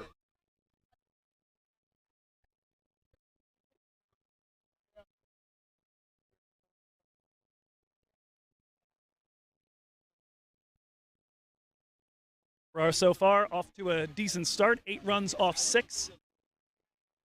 His 4 that just barely found its way up the boundary over here. An important one. David White, though, is the big guy. They need to keep him in this. If White finishes this match, I think the Blazers probably win it. Final ball of the middle overs from Asan Adil. Brar pulls that one, looking to beat the man at mid-wicket. He won't. It's just going to be a single. He retains the strike for the first ball of the 16th. We go to the 16th, 128 for 5.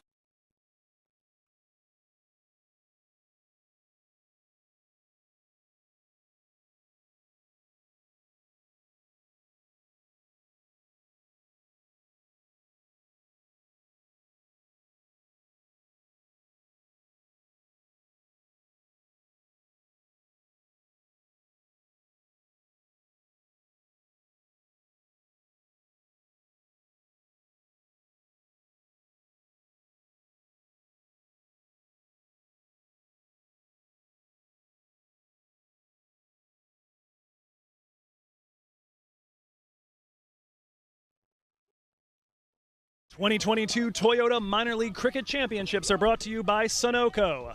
Fuel your best. Of course, brought to you as well by title sponsor Toyota, makers of the Tundra. You've heard a lot about that today if you've been watching the commercials. Let's go places. East Bay Blazers want to go to the playoffs.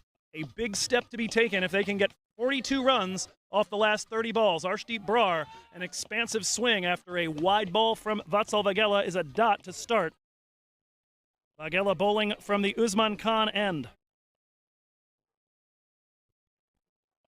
Vagela has been expensive, but useful. Brar lifts this one in the air. Could be a chance. Shahzad! Outstretched grab, and that is the end of the day for Arshdeep Brar. Vagela's got his 3rd of the day.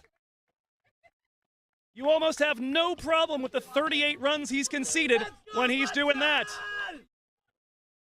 Let's go, baby, let's go! David White will be on strike. He will be partnered by one of the East Bay Blazers bowlers. Another turn in the tail, 128 for 6.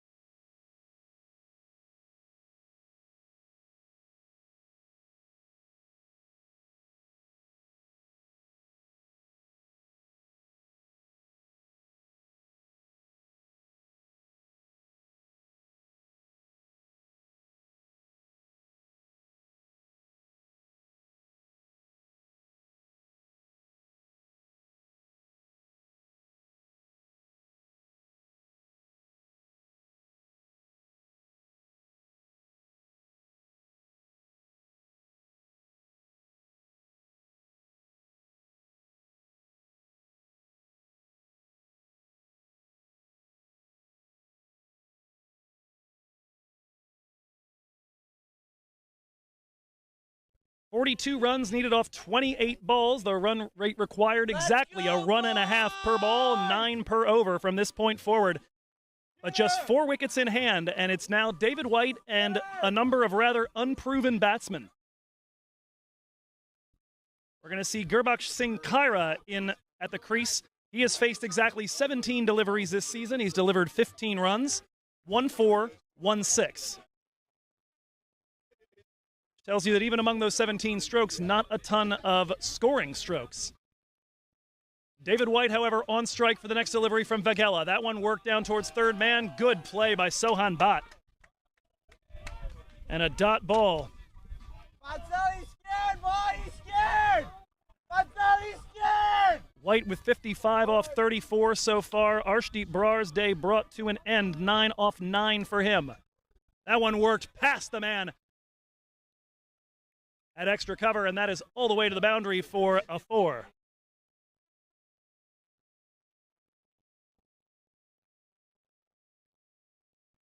It's now 5 straight overs in which the East Bay Blazers have managed at least one boundary. And you would imagine from this point forward, you're looking for some of that experience from David White, former youth and A international. That one goes up past everyone. Throw is to the non-striker's end. That'll be a leg by for David White. Another run added to the total. And Gerbach will face his first delivery. As we said, a strike rate of 88, an average of 5 runs per wicket. He's been up 3 times, giving you 15 runs off 17. David White, somebody who spent 5 years with the storied Warriors franchise in South Africa. They're going to need something out of him. They're going to take the quick single here. The throw is an attempt at a direct hit by Vagela. Won't get it. Cairo with the single. It ends up being 6 off the over plus the wicket. 134 for 6.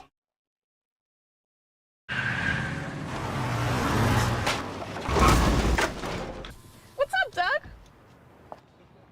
What got into you? At Sunoco, we know how to fuel peak performance.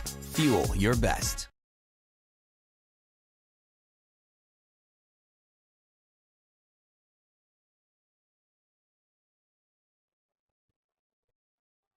White's 59 has anchored the inning so far for the East Bay Blazers. They sit at this point 36 runs shy of the total to get, with 4 overs to get it done. They need, again, a run and a half per ball. 59 for White, 30 for Saideep Ganesh in his opening role, a quick-fire 30 off just 19 balls. Mark Dayal, 12 off 6. He had 3 consecutive 4s, looked like he was in good nick, and then happened to, nick off, and that was the end of it for him. 4 off 12 for Angelo Pereira, 1 off 2 for a struggling Sanjay Krishnamurthy, 16 off 11 for Vikash Mohan, a couple of big moments of pyrotechnics as he deposited a couple of balls toward the creek. But just 16 off of his bat, 9 off 9 for Brar. Cairo, 1 off the one he's faced. That was the last ball so far, and it's going to be Ruchir Joshi to take this one from the Sahadeo Pavilion end. Reaching out, thinking about that one. The crowd liked it, but no touch gotten to that one for Cairo. But a dot ball to start, and those are increasingly looking like gold. Singles are basically as you were. Doubles are an advance in the right direction for East Bay. Boundaries obviously are huge for them to try to work this run rate required down. Golden State Grizzlies, for them it's ones, dots, and wickets. That one at the pads, Cairo will get himself off strike. That's going to bring up David White. 35 needed now from 22. All of this, of course, coming after a twisting and turning first innings for Golden State. They were at 26 for 3 after the power play. But again, a 117-run partnership between Shivam Mishra and Zia Shahzad. These Grizzlies are trying to get that to stand up as a game-winning partnership. Joshi's looked good the last couple of overs he's worked. David White drills that. Holds the pose too. Dafa News, take a snapshot. I think we have our shot of the match right there as David White deposits that over mid-wicket. His 6th 6 of the day. Come on, boys! David White coming in 7th in minor league cricket in 6s hit, and you imagine he's gone up a couple notches after that. Ruchir Joshi has, as we said, been pretty good up to this point. 1 wicket for 19 runs off the first 1 wicket off 19 runs off of his first 15 balls. Now 141 for 6. 29 needed off of 21.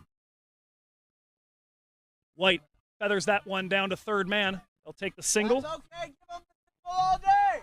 Give them the single all 2 day. balls left in the over. Kyra on strike.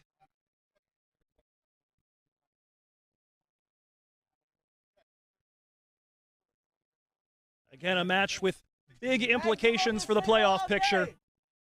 Golden State, it really is not an exaggeration to say they are playing for their lives. Even with a victory here today, about a 1 in 5 chance, according to Tom Nielsen's cricket sims, of making the playoffs. That drops to 2% if they lose. That's a big swing, and it hits the wickets. We've lit up the Zing Bales. Gurbaksh Singh Kaira clean bowled, 7 wickets down. And this match continues to turn left, right, up, down. Some 5th direction we've never heard of. Craziness going on at Arroyo Park. We're 19 balls from the finish. We still don't know who's going to take this one. 142 for 7.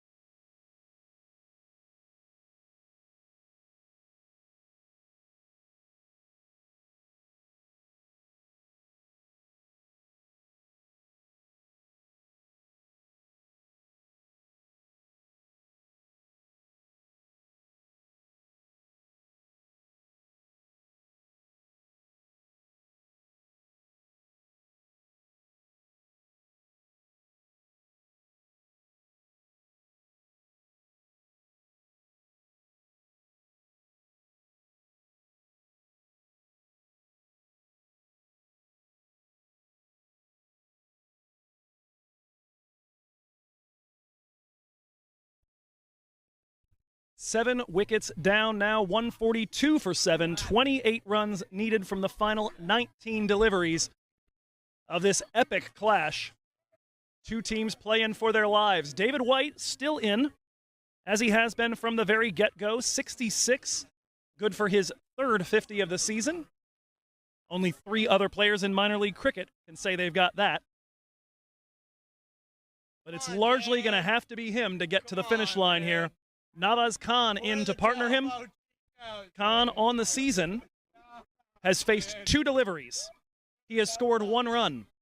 The 2 men back in the shed, Carmi LaRue and Rusty Theron, have never scored runs in minor league cricket. It is up to David White, 28 more to get. Joshi, that is ladled and is going to split the fielders. Yes, gets underneath the hand of, I believe, Shiva Mishra. Of 4.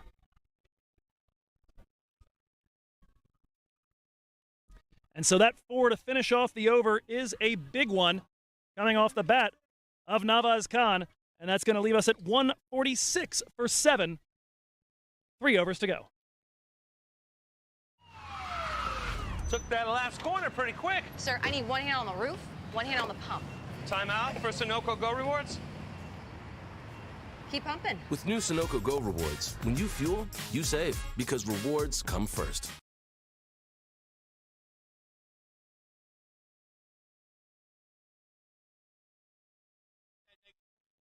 Three overs to go. 24 runs to get. The asking rate exactly 8. That is well within the wheelhouse of really both of these teams. The East Bay Blazers on the season scoring almost 10 runs and over at the death.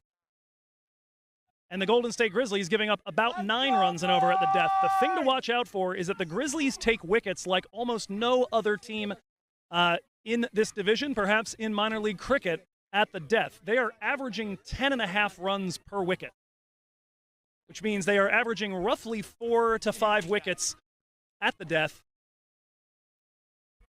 per match. That is in the air from White. That is a catch it long on, and that might be the death blow for Golden State. David White knew he had to do it all himself here. 66 off 40 to finish off his day, but it's 146 for 8. And a few batters that have hardly ever scored or never scored here in minor league cricket are going to have to take their stab at rescuing this one for the East Bay Blazers. 146 for 8.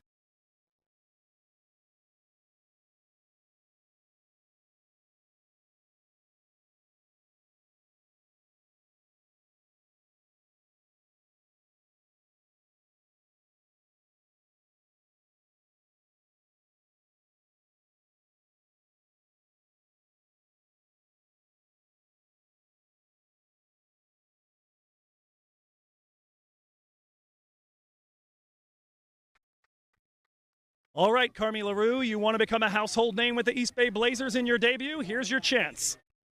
He and Nawaz Khan will partner. They need 24 runs off of 11 balls. Aditya Srinivas with the catch at long on, now responsible for the catches that dismissed both of the openers. He did that, of course, about 13 overs apart. He was responsible for catching Saideep Ganesh on a ball that went back to third man way back in the 5th over. Here in the 18th, He's responsible for retiring David White off the bowling of Zia Mohammed Shahzad. A dot ball to start for LaRue, and now the run rate pressure starting to get very real.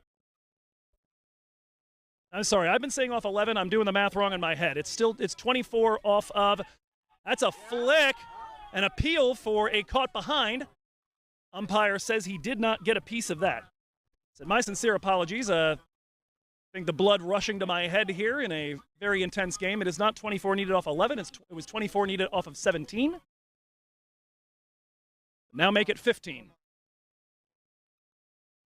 LaRue just barely able to work that out. Good bowling from Zia Mohammed Shahzad. Let's go, Zia boy! At a moment where they needed 8s from here to the finish. 4 consecutive dot balls, one of them the precious wicket of David White. LaRue needs to get something going here. Nawaz Khan can do something on the other end. Swings and punches that past the dive of Zia Mohammed Shahzad. That'll be a single. Gets him off strike. Nawaz Khan will bat at the other end. Khan, we mentioned, coming in here, had been put into bat 3 times, but had only faced 2 balls. So far today, he's faced 1 ball. He hit it for a 4.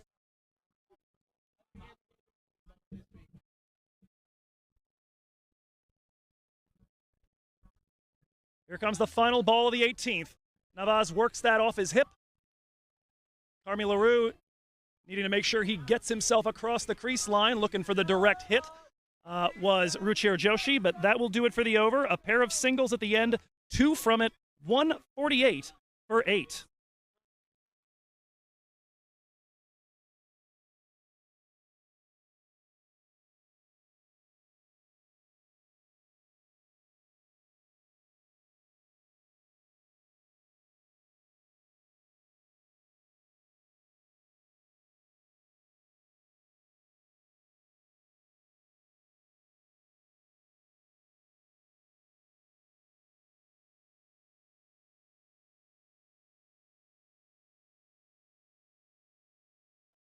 Ehsan Adil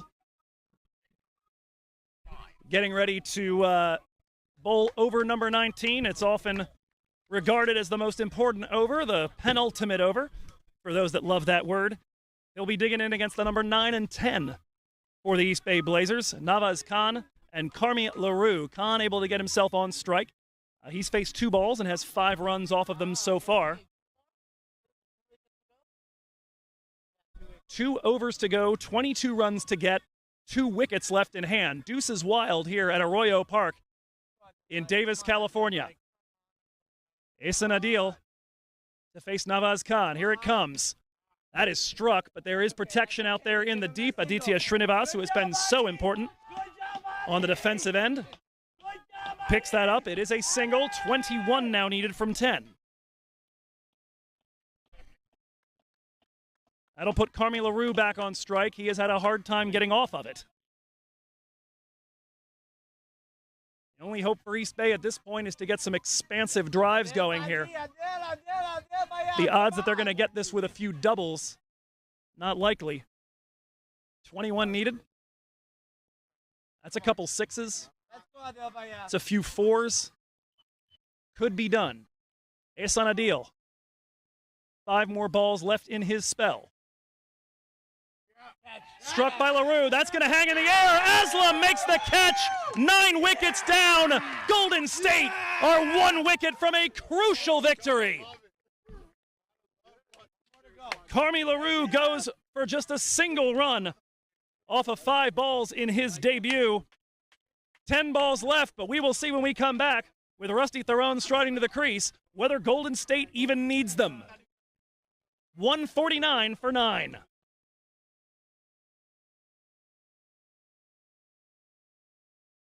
वक्त आ गया है Lakshmi basmati rice को घर लाने का। Lakshmi extra long basmati rice.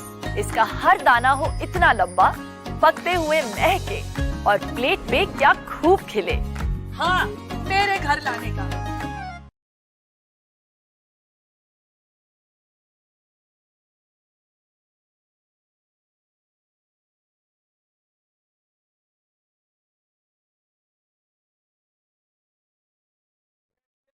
Ten balls remain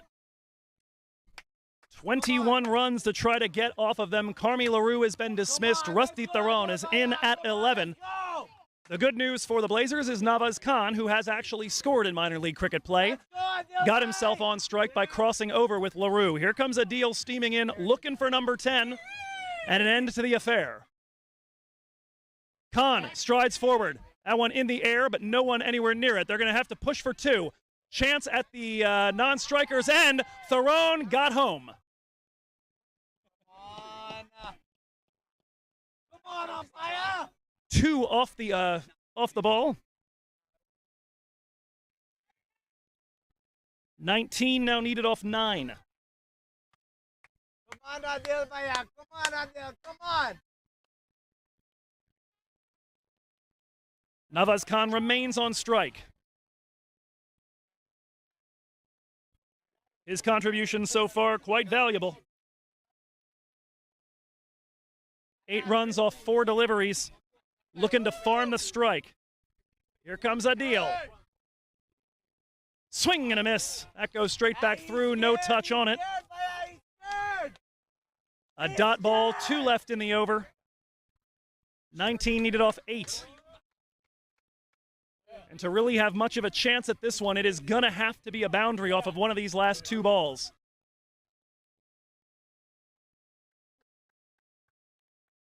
Not a whole lot of free space out here. You'd almost have to hope for an outside edge to go straight back behind you. Or you'd have to pick the gap between the man at point, inside the circle, and at third man back at the rope. Those are the options for Navaz Khan. Here it comes from Adil. Off pace, that one to Zia Shahzad, and they won't even be able to take a run off of that. They don't want the single. Rusty Theron, as we said, 2 innings last season, a 0 and a 0 not out. This is not his strong suit here. You saw earlier what he's brought in for. He did marvelous work. But right now it's up to Navaz Khan. 7 balls left in the day's action at maximum. 19 needed. This will be the last for Ehsan Adil. Yeah, shut him down. Arroyo Park crowd getting rowdy. Here it comes. Worked off the hips. That one is on the ground on a couple of hops, claimed at the boundary. That'll just be a single. It gets Navaz Khan back on strike, but only 4 runs from it. It's going to be 18 needed off the final 6. We'll be right back with that here on the MLC Network.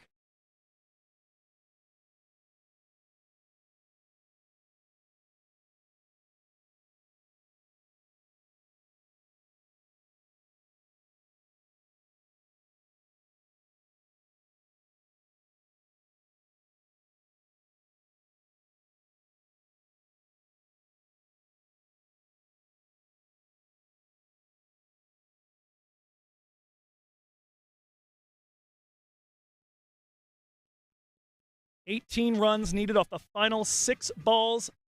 It will be Navaz Khan on strike. And he will be facing off with Ruchir Joshi. Taking a look back at Joshi's overs so far today. He bowled 2 in the power play, went for 8 in his first over, then 5 and a wicket. He is somebody who has really struggled with any sort of control of his economy this season, but he's been great so far today. He did go for a pair of boundaries in his last over. That was in the 17th. Gave up 1 to Khan, a 4, and a 6 to David White. White's 66 threatening to be not enough as Golden State look to get even on the season series with East Bay.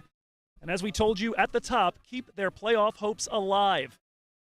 If they manage to survive these 6 balls,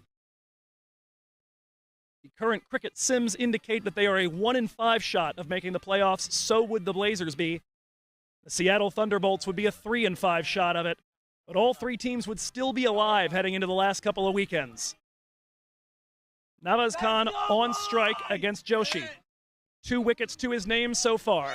Here comes the first delivery. That is roped and going to split the fielders. And that is 4 runs. No, a 6. It got over on the fly into the embankment. A 6 to start things for Navaz Khan.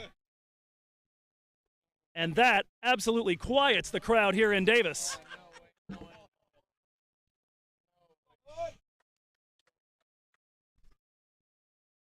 18 off 6, make it 12 off 5. 2 more of those, and the men in yellow and blue go home happy. Of course, recall here, there are potentially 5 balls left, but all it takes is to rattle the stumps or make a catch or trap him at leg before, and that would also be all she wrote. Here comes Joshi. That one cracked in the air to center. An opportunity here, drifting under it and unable to hold it. Did it get over the boundary is the question. Rushing back for a pair, it apparently was stopped before reaching the boundary rope. 2 runs off of it. Again, importantly, Khan back on strike. 10 needed off 4. That ball about as far from us here at the commentary position as it possibly could be. Left us wondering when it slipped out of the hands of, I assume, Aditya Srinivas, because that's where he's been all day. When it slipped out of his hands, left us thinking perhaps that it had gone over the rope for 4 or even 6. That certainly would have changed things. Khan holding on to the strike. 8 off the first 2, they need 10 off of 4. Srinivas has now moved to mid-wicket and exchanged positions with a man out in the deep. Khan looking to split the defenders again. That one is going to make it to the boundary rope. On the roll. Another 4 for Nawaz Khan. 6 needed off of 3. Could it happen? A 6, a 2 that very well could have been wicket number 10, and a 4 between the 2 men in the deep. 3 balls, 6 runs needed, and defensive changes all over. Nawaz Khan at the moment playing the innings of his life. 164 for 9. He has contributed 21 off 10. As much deep protection on the onside as you can possibly get at this point. Square leg, mid-wicket, long on. Deep man also at long off. And at deep extra cover. Short third man is Anshul Singh. Here comes Joshi. In the air. That one drifting over the top of Singh. That is going to get over on a bounce. It's another 4. 2 needed off 2. An unbelievable final over. But it's not done yet. Don't get comfortable. 168 for 9.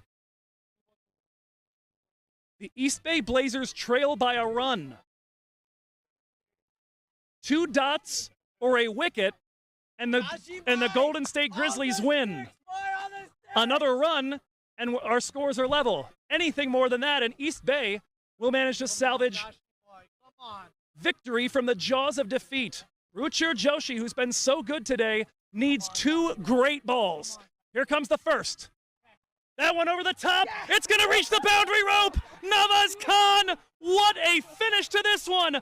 4 boundaries in 5 balls. And it's a 1-wicket victory for the East Bay Blazers. Heartbreak for the Golden State Grizzlies. Their playoff chances hanging by a thread.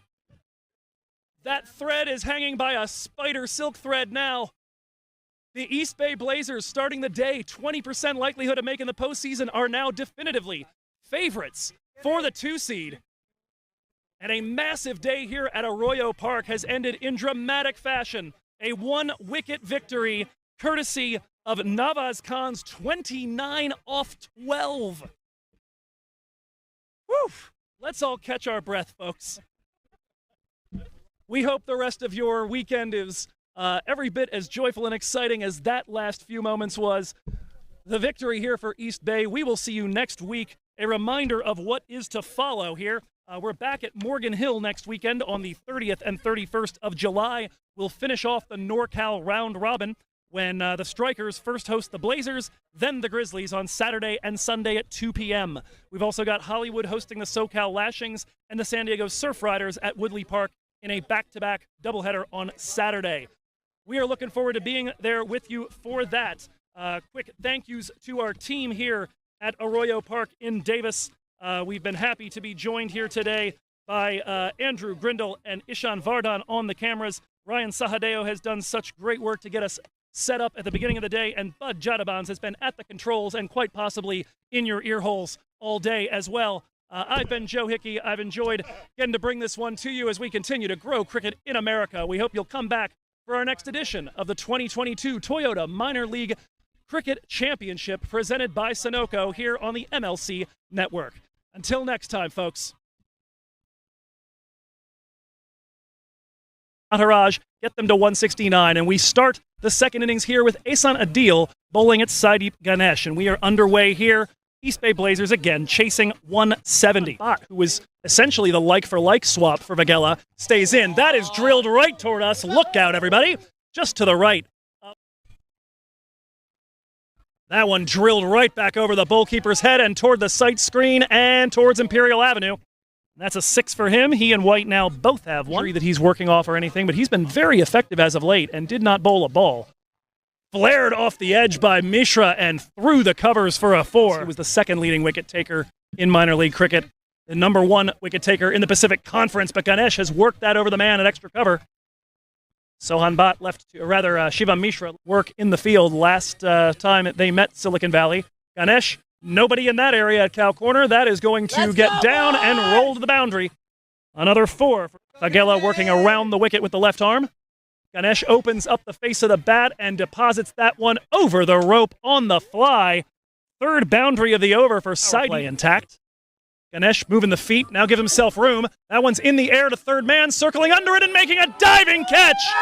That'll be all for Saideep Ganesh. Vagela may have had a hard time with the ball in hand a moment. So far on 11 from 10, that is ripped. Nobody over there, and that'll get to the boundary on a hop.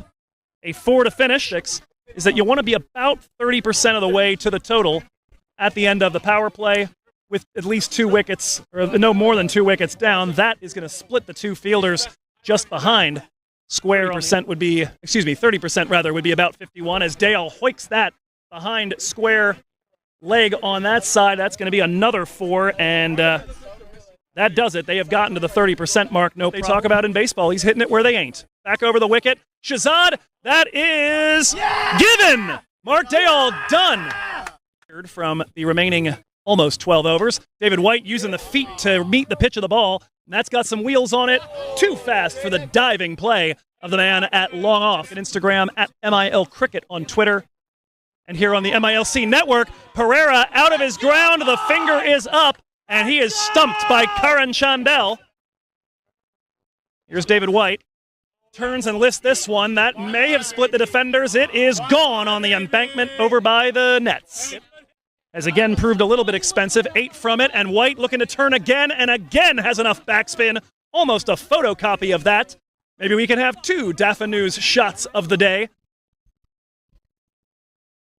We are halfway home, and he's got it right there as he has it chopped on by Sanjay Krishnamurthy, and Sanjay struggles with the bat on fire against Seattle, 34 and 46 in those first 2. That is swiveled and destroyed into the trees. That one might be aquatic right now, playoffs. It would make them the favorite at 60%. Vikash Mohan swiveling again. That's headed to the embankment. That is another 6. Mohan with 13 off of his own bat for the over, 14 for the team. Absolutely everything in the balance as Sohan Bhatt bowls to David White. That's coming to us. Goodness gracious, that was directly over my head. Destroying drinks, looking to destroy another cricket ball, but that one might be held by the ground. No! Just over the outstretched arm. A ball bathing over in the creek. Mohan, wow, that is an interesting off-balance shot, and it's going to hang up near the boundary and is taken by Zia Shahzad. Let's go! And just like that, the partnership at an end here in the Minor League Cricket Championships at this venue as he tips that one back behind, and that is fine enough to run all the way away. It's got to work its way up the hill and does. Vagela has been expensive, but useful. Brar lifts this one in the air. Could be a chance. Shahzad! Outstretched grab, and that is the end of the day for Arshdeep Brar. Vagela's got his third. Day brought to an end. 9 off 9 for him. That one worked past the man at extra cover, and that is all the way to the boundary for a 4. The last couple of overs he's worked. David White drills that. Holds the pose too. Dafa News take a snapshot. I think that drops to 2% if they lose. That's a big swing, and it hits the wickets. We've lit up the Zing Bales. David White, 28 more to get. Joshi, that is ladled and is going to split the fielders. Yes, gets underneath the hand at the death. Per match. That is in the air from White. That is a catch it long on, and that might be the death blow for Golden State. Left in his spell. Struck by LaRue. That's going to hang in the air. Aslam makes the catch. 9 wickets down. Golden State are 1 wicket from a crucial victory. His name so far. Here comes the first delivery. That is roped and going to split the fielders, and that is 4 runs. No, a 6. It got over on the fly. Here comes Joshi. That one cracked in the air to center. An opportunity here, drifting under it and unable to hold it. Did it get over the boundary is the question. Rushing back for a pair in a wicket and exchange positions with a man out in the deep. Khan looking to split the defenders again. That one is going to make it to the boundary rope. On the roll. Another 4 for Nawaz Khan. Here comes Joshi. In the air. That one drifting over the top of Singh. That is going to get over on a bounce. It's another 4. Great balls. Here comes the first. That one over the top. It's going to reach the boundary rope. Nawaz Khan. What a finish to this one. 4 boundaries in 5 balls. And it's a 1 wicket.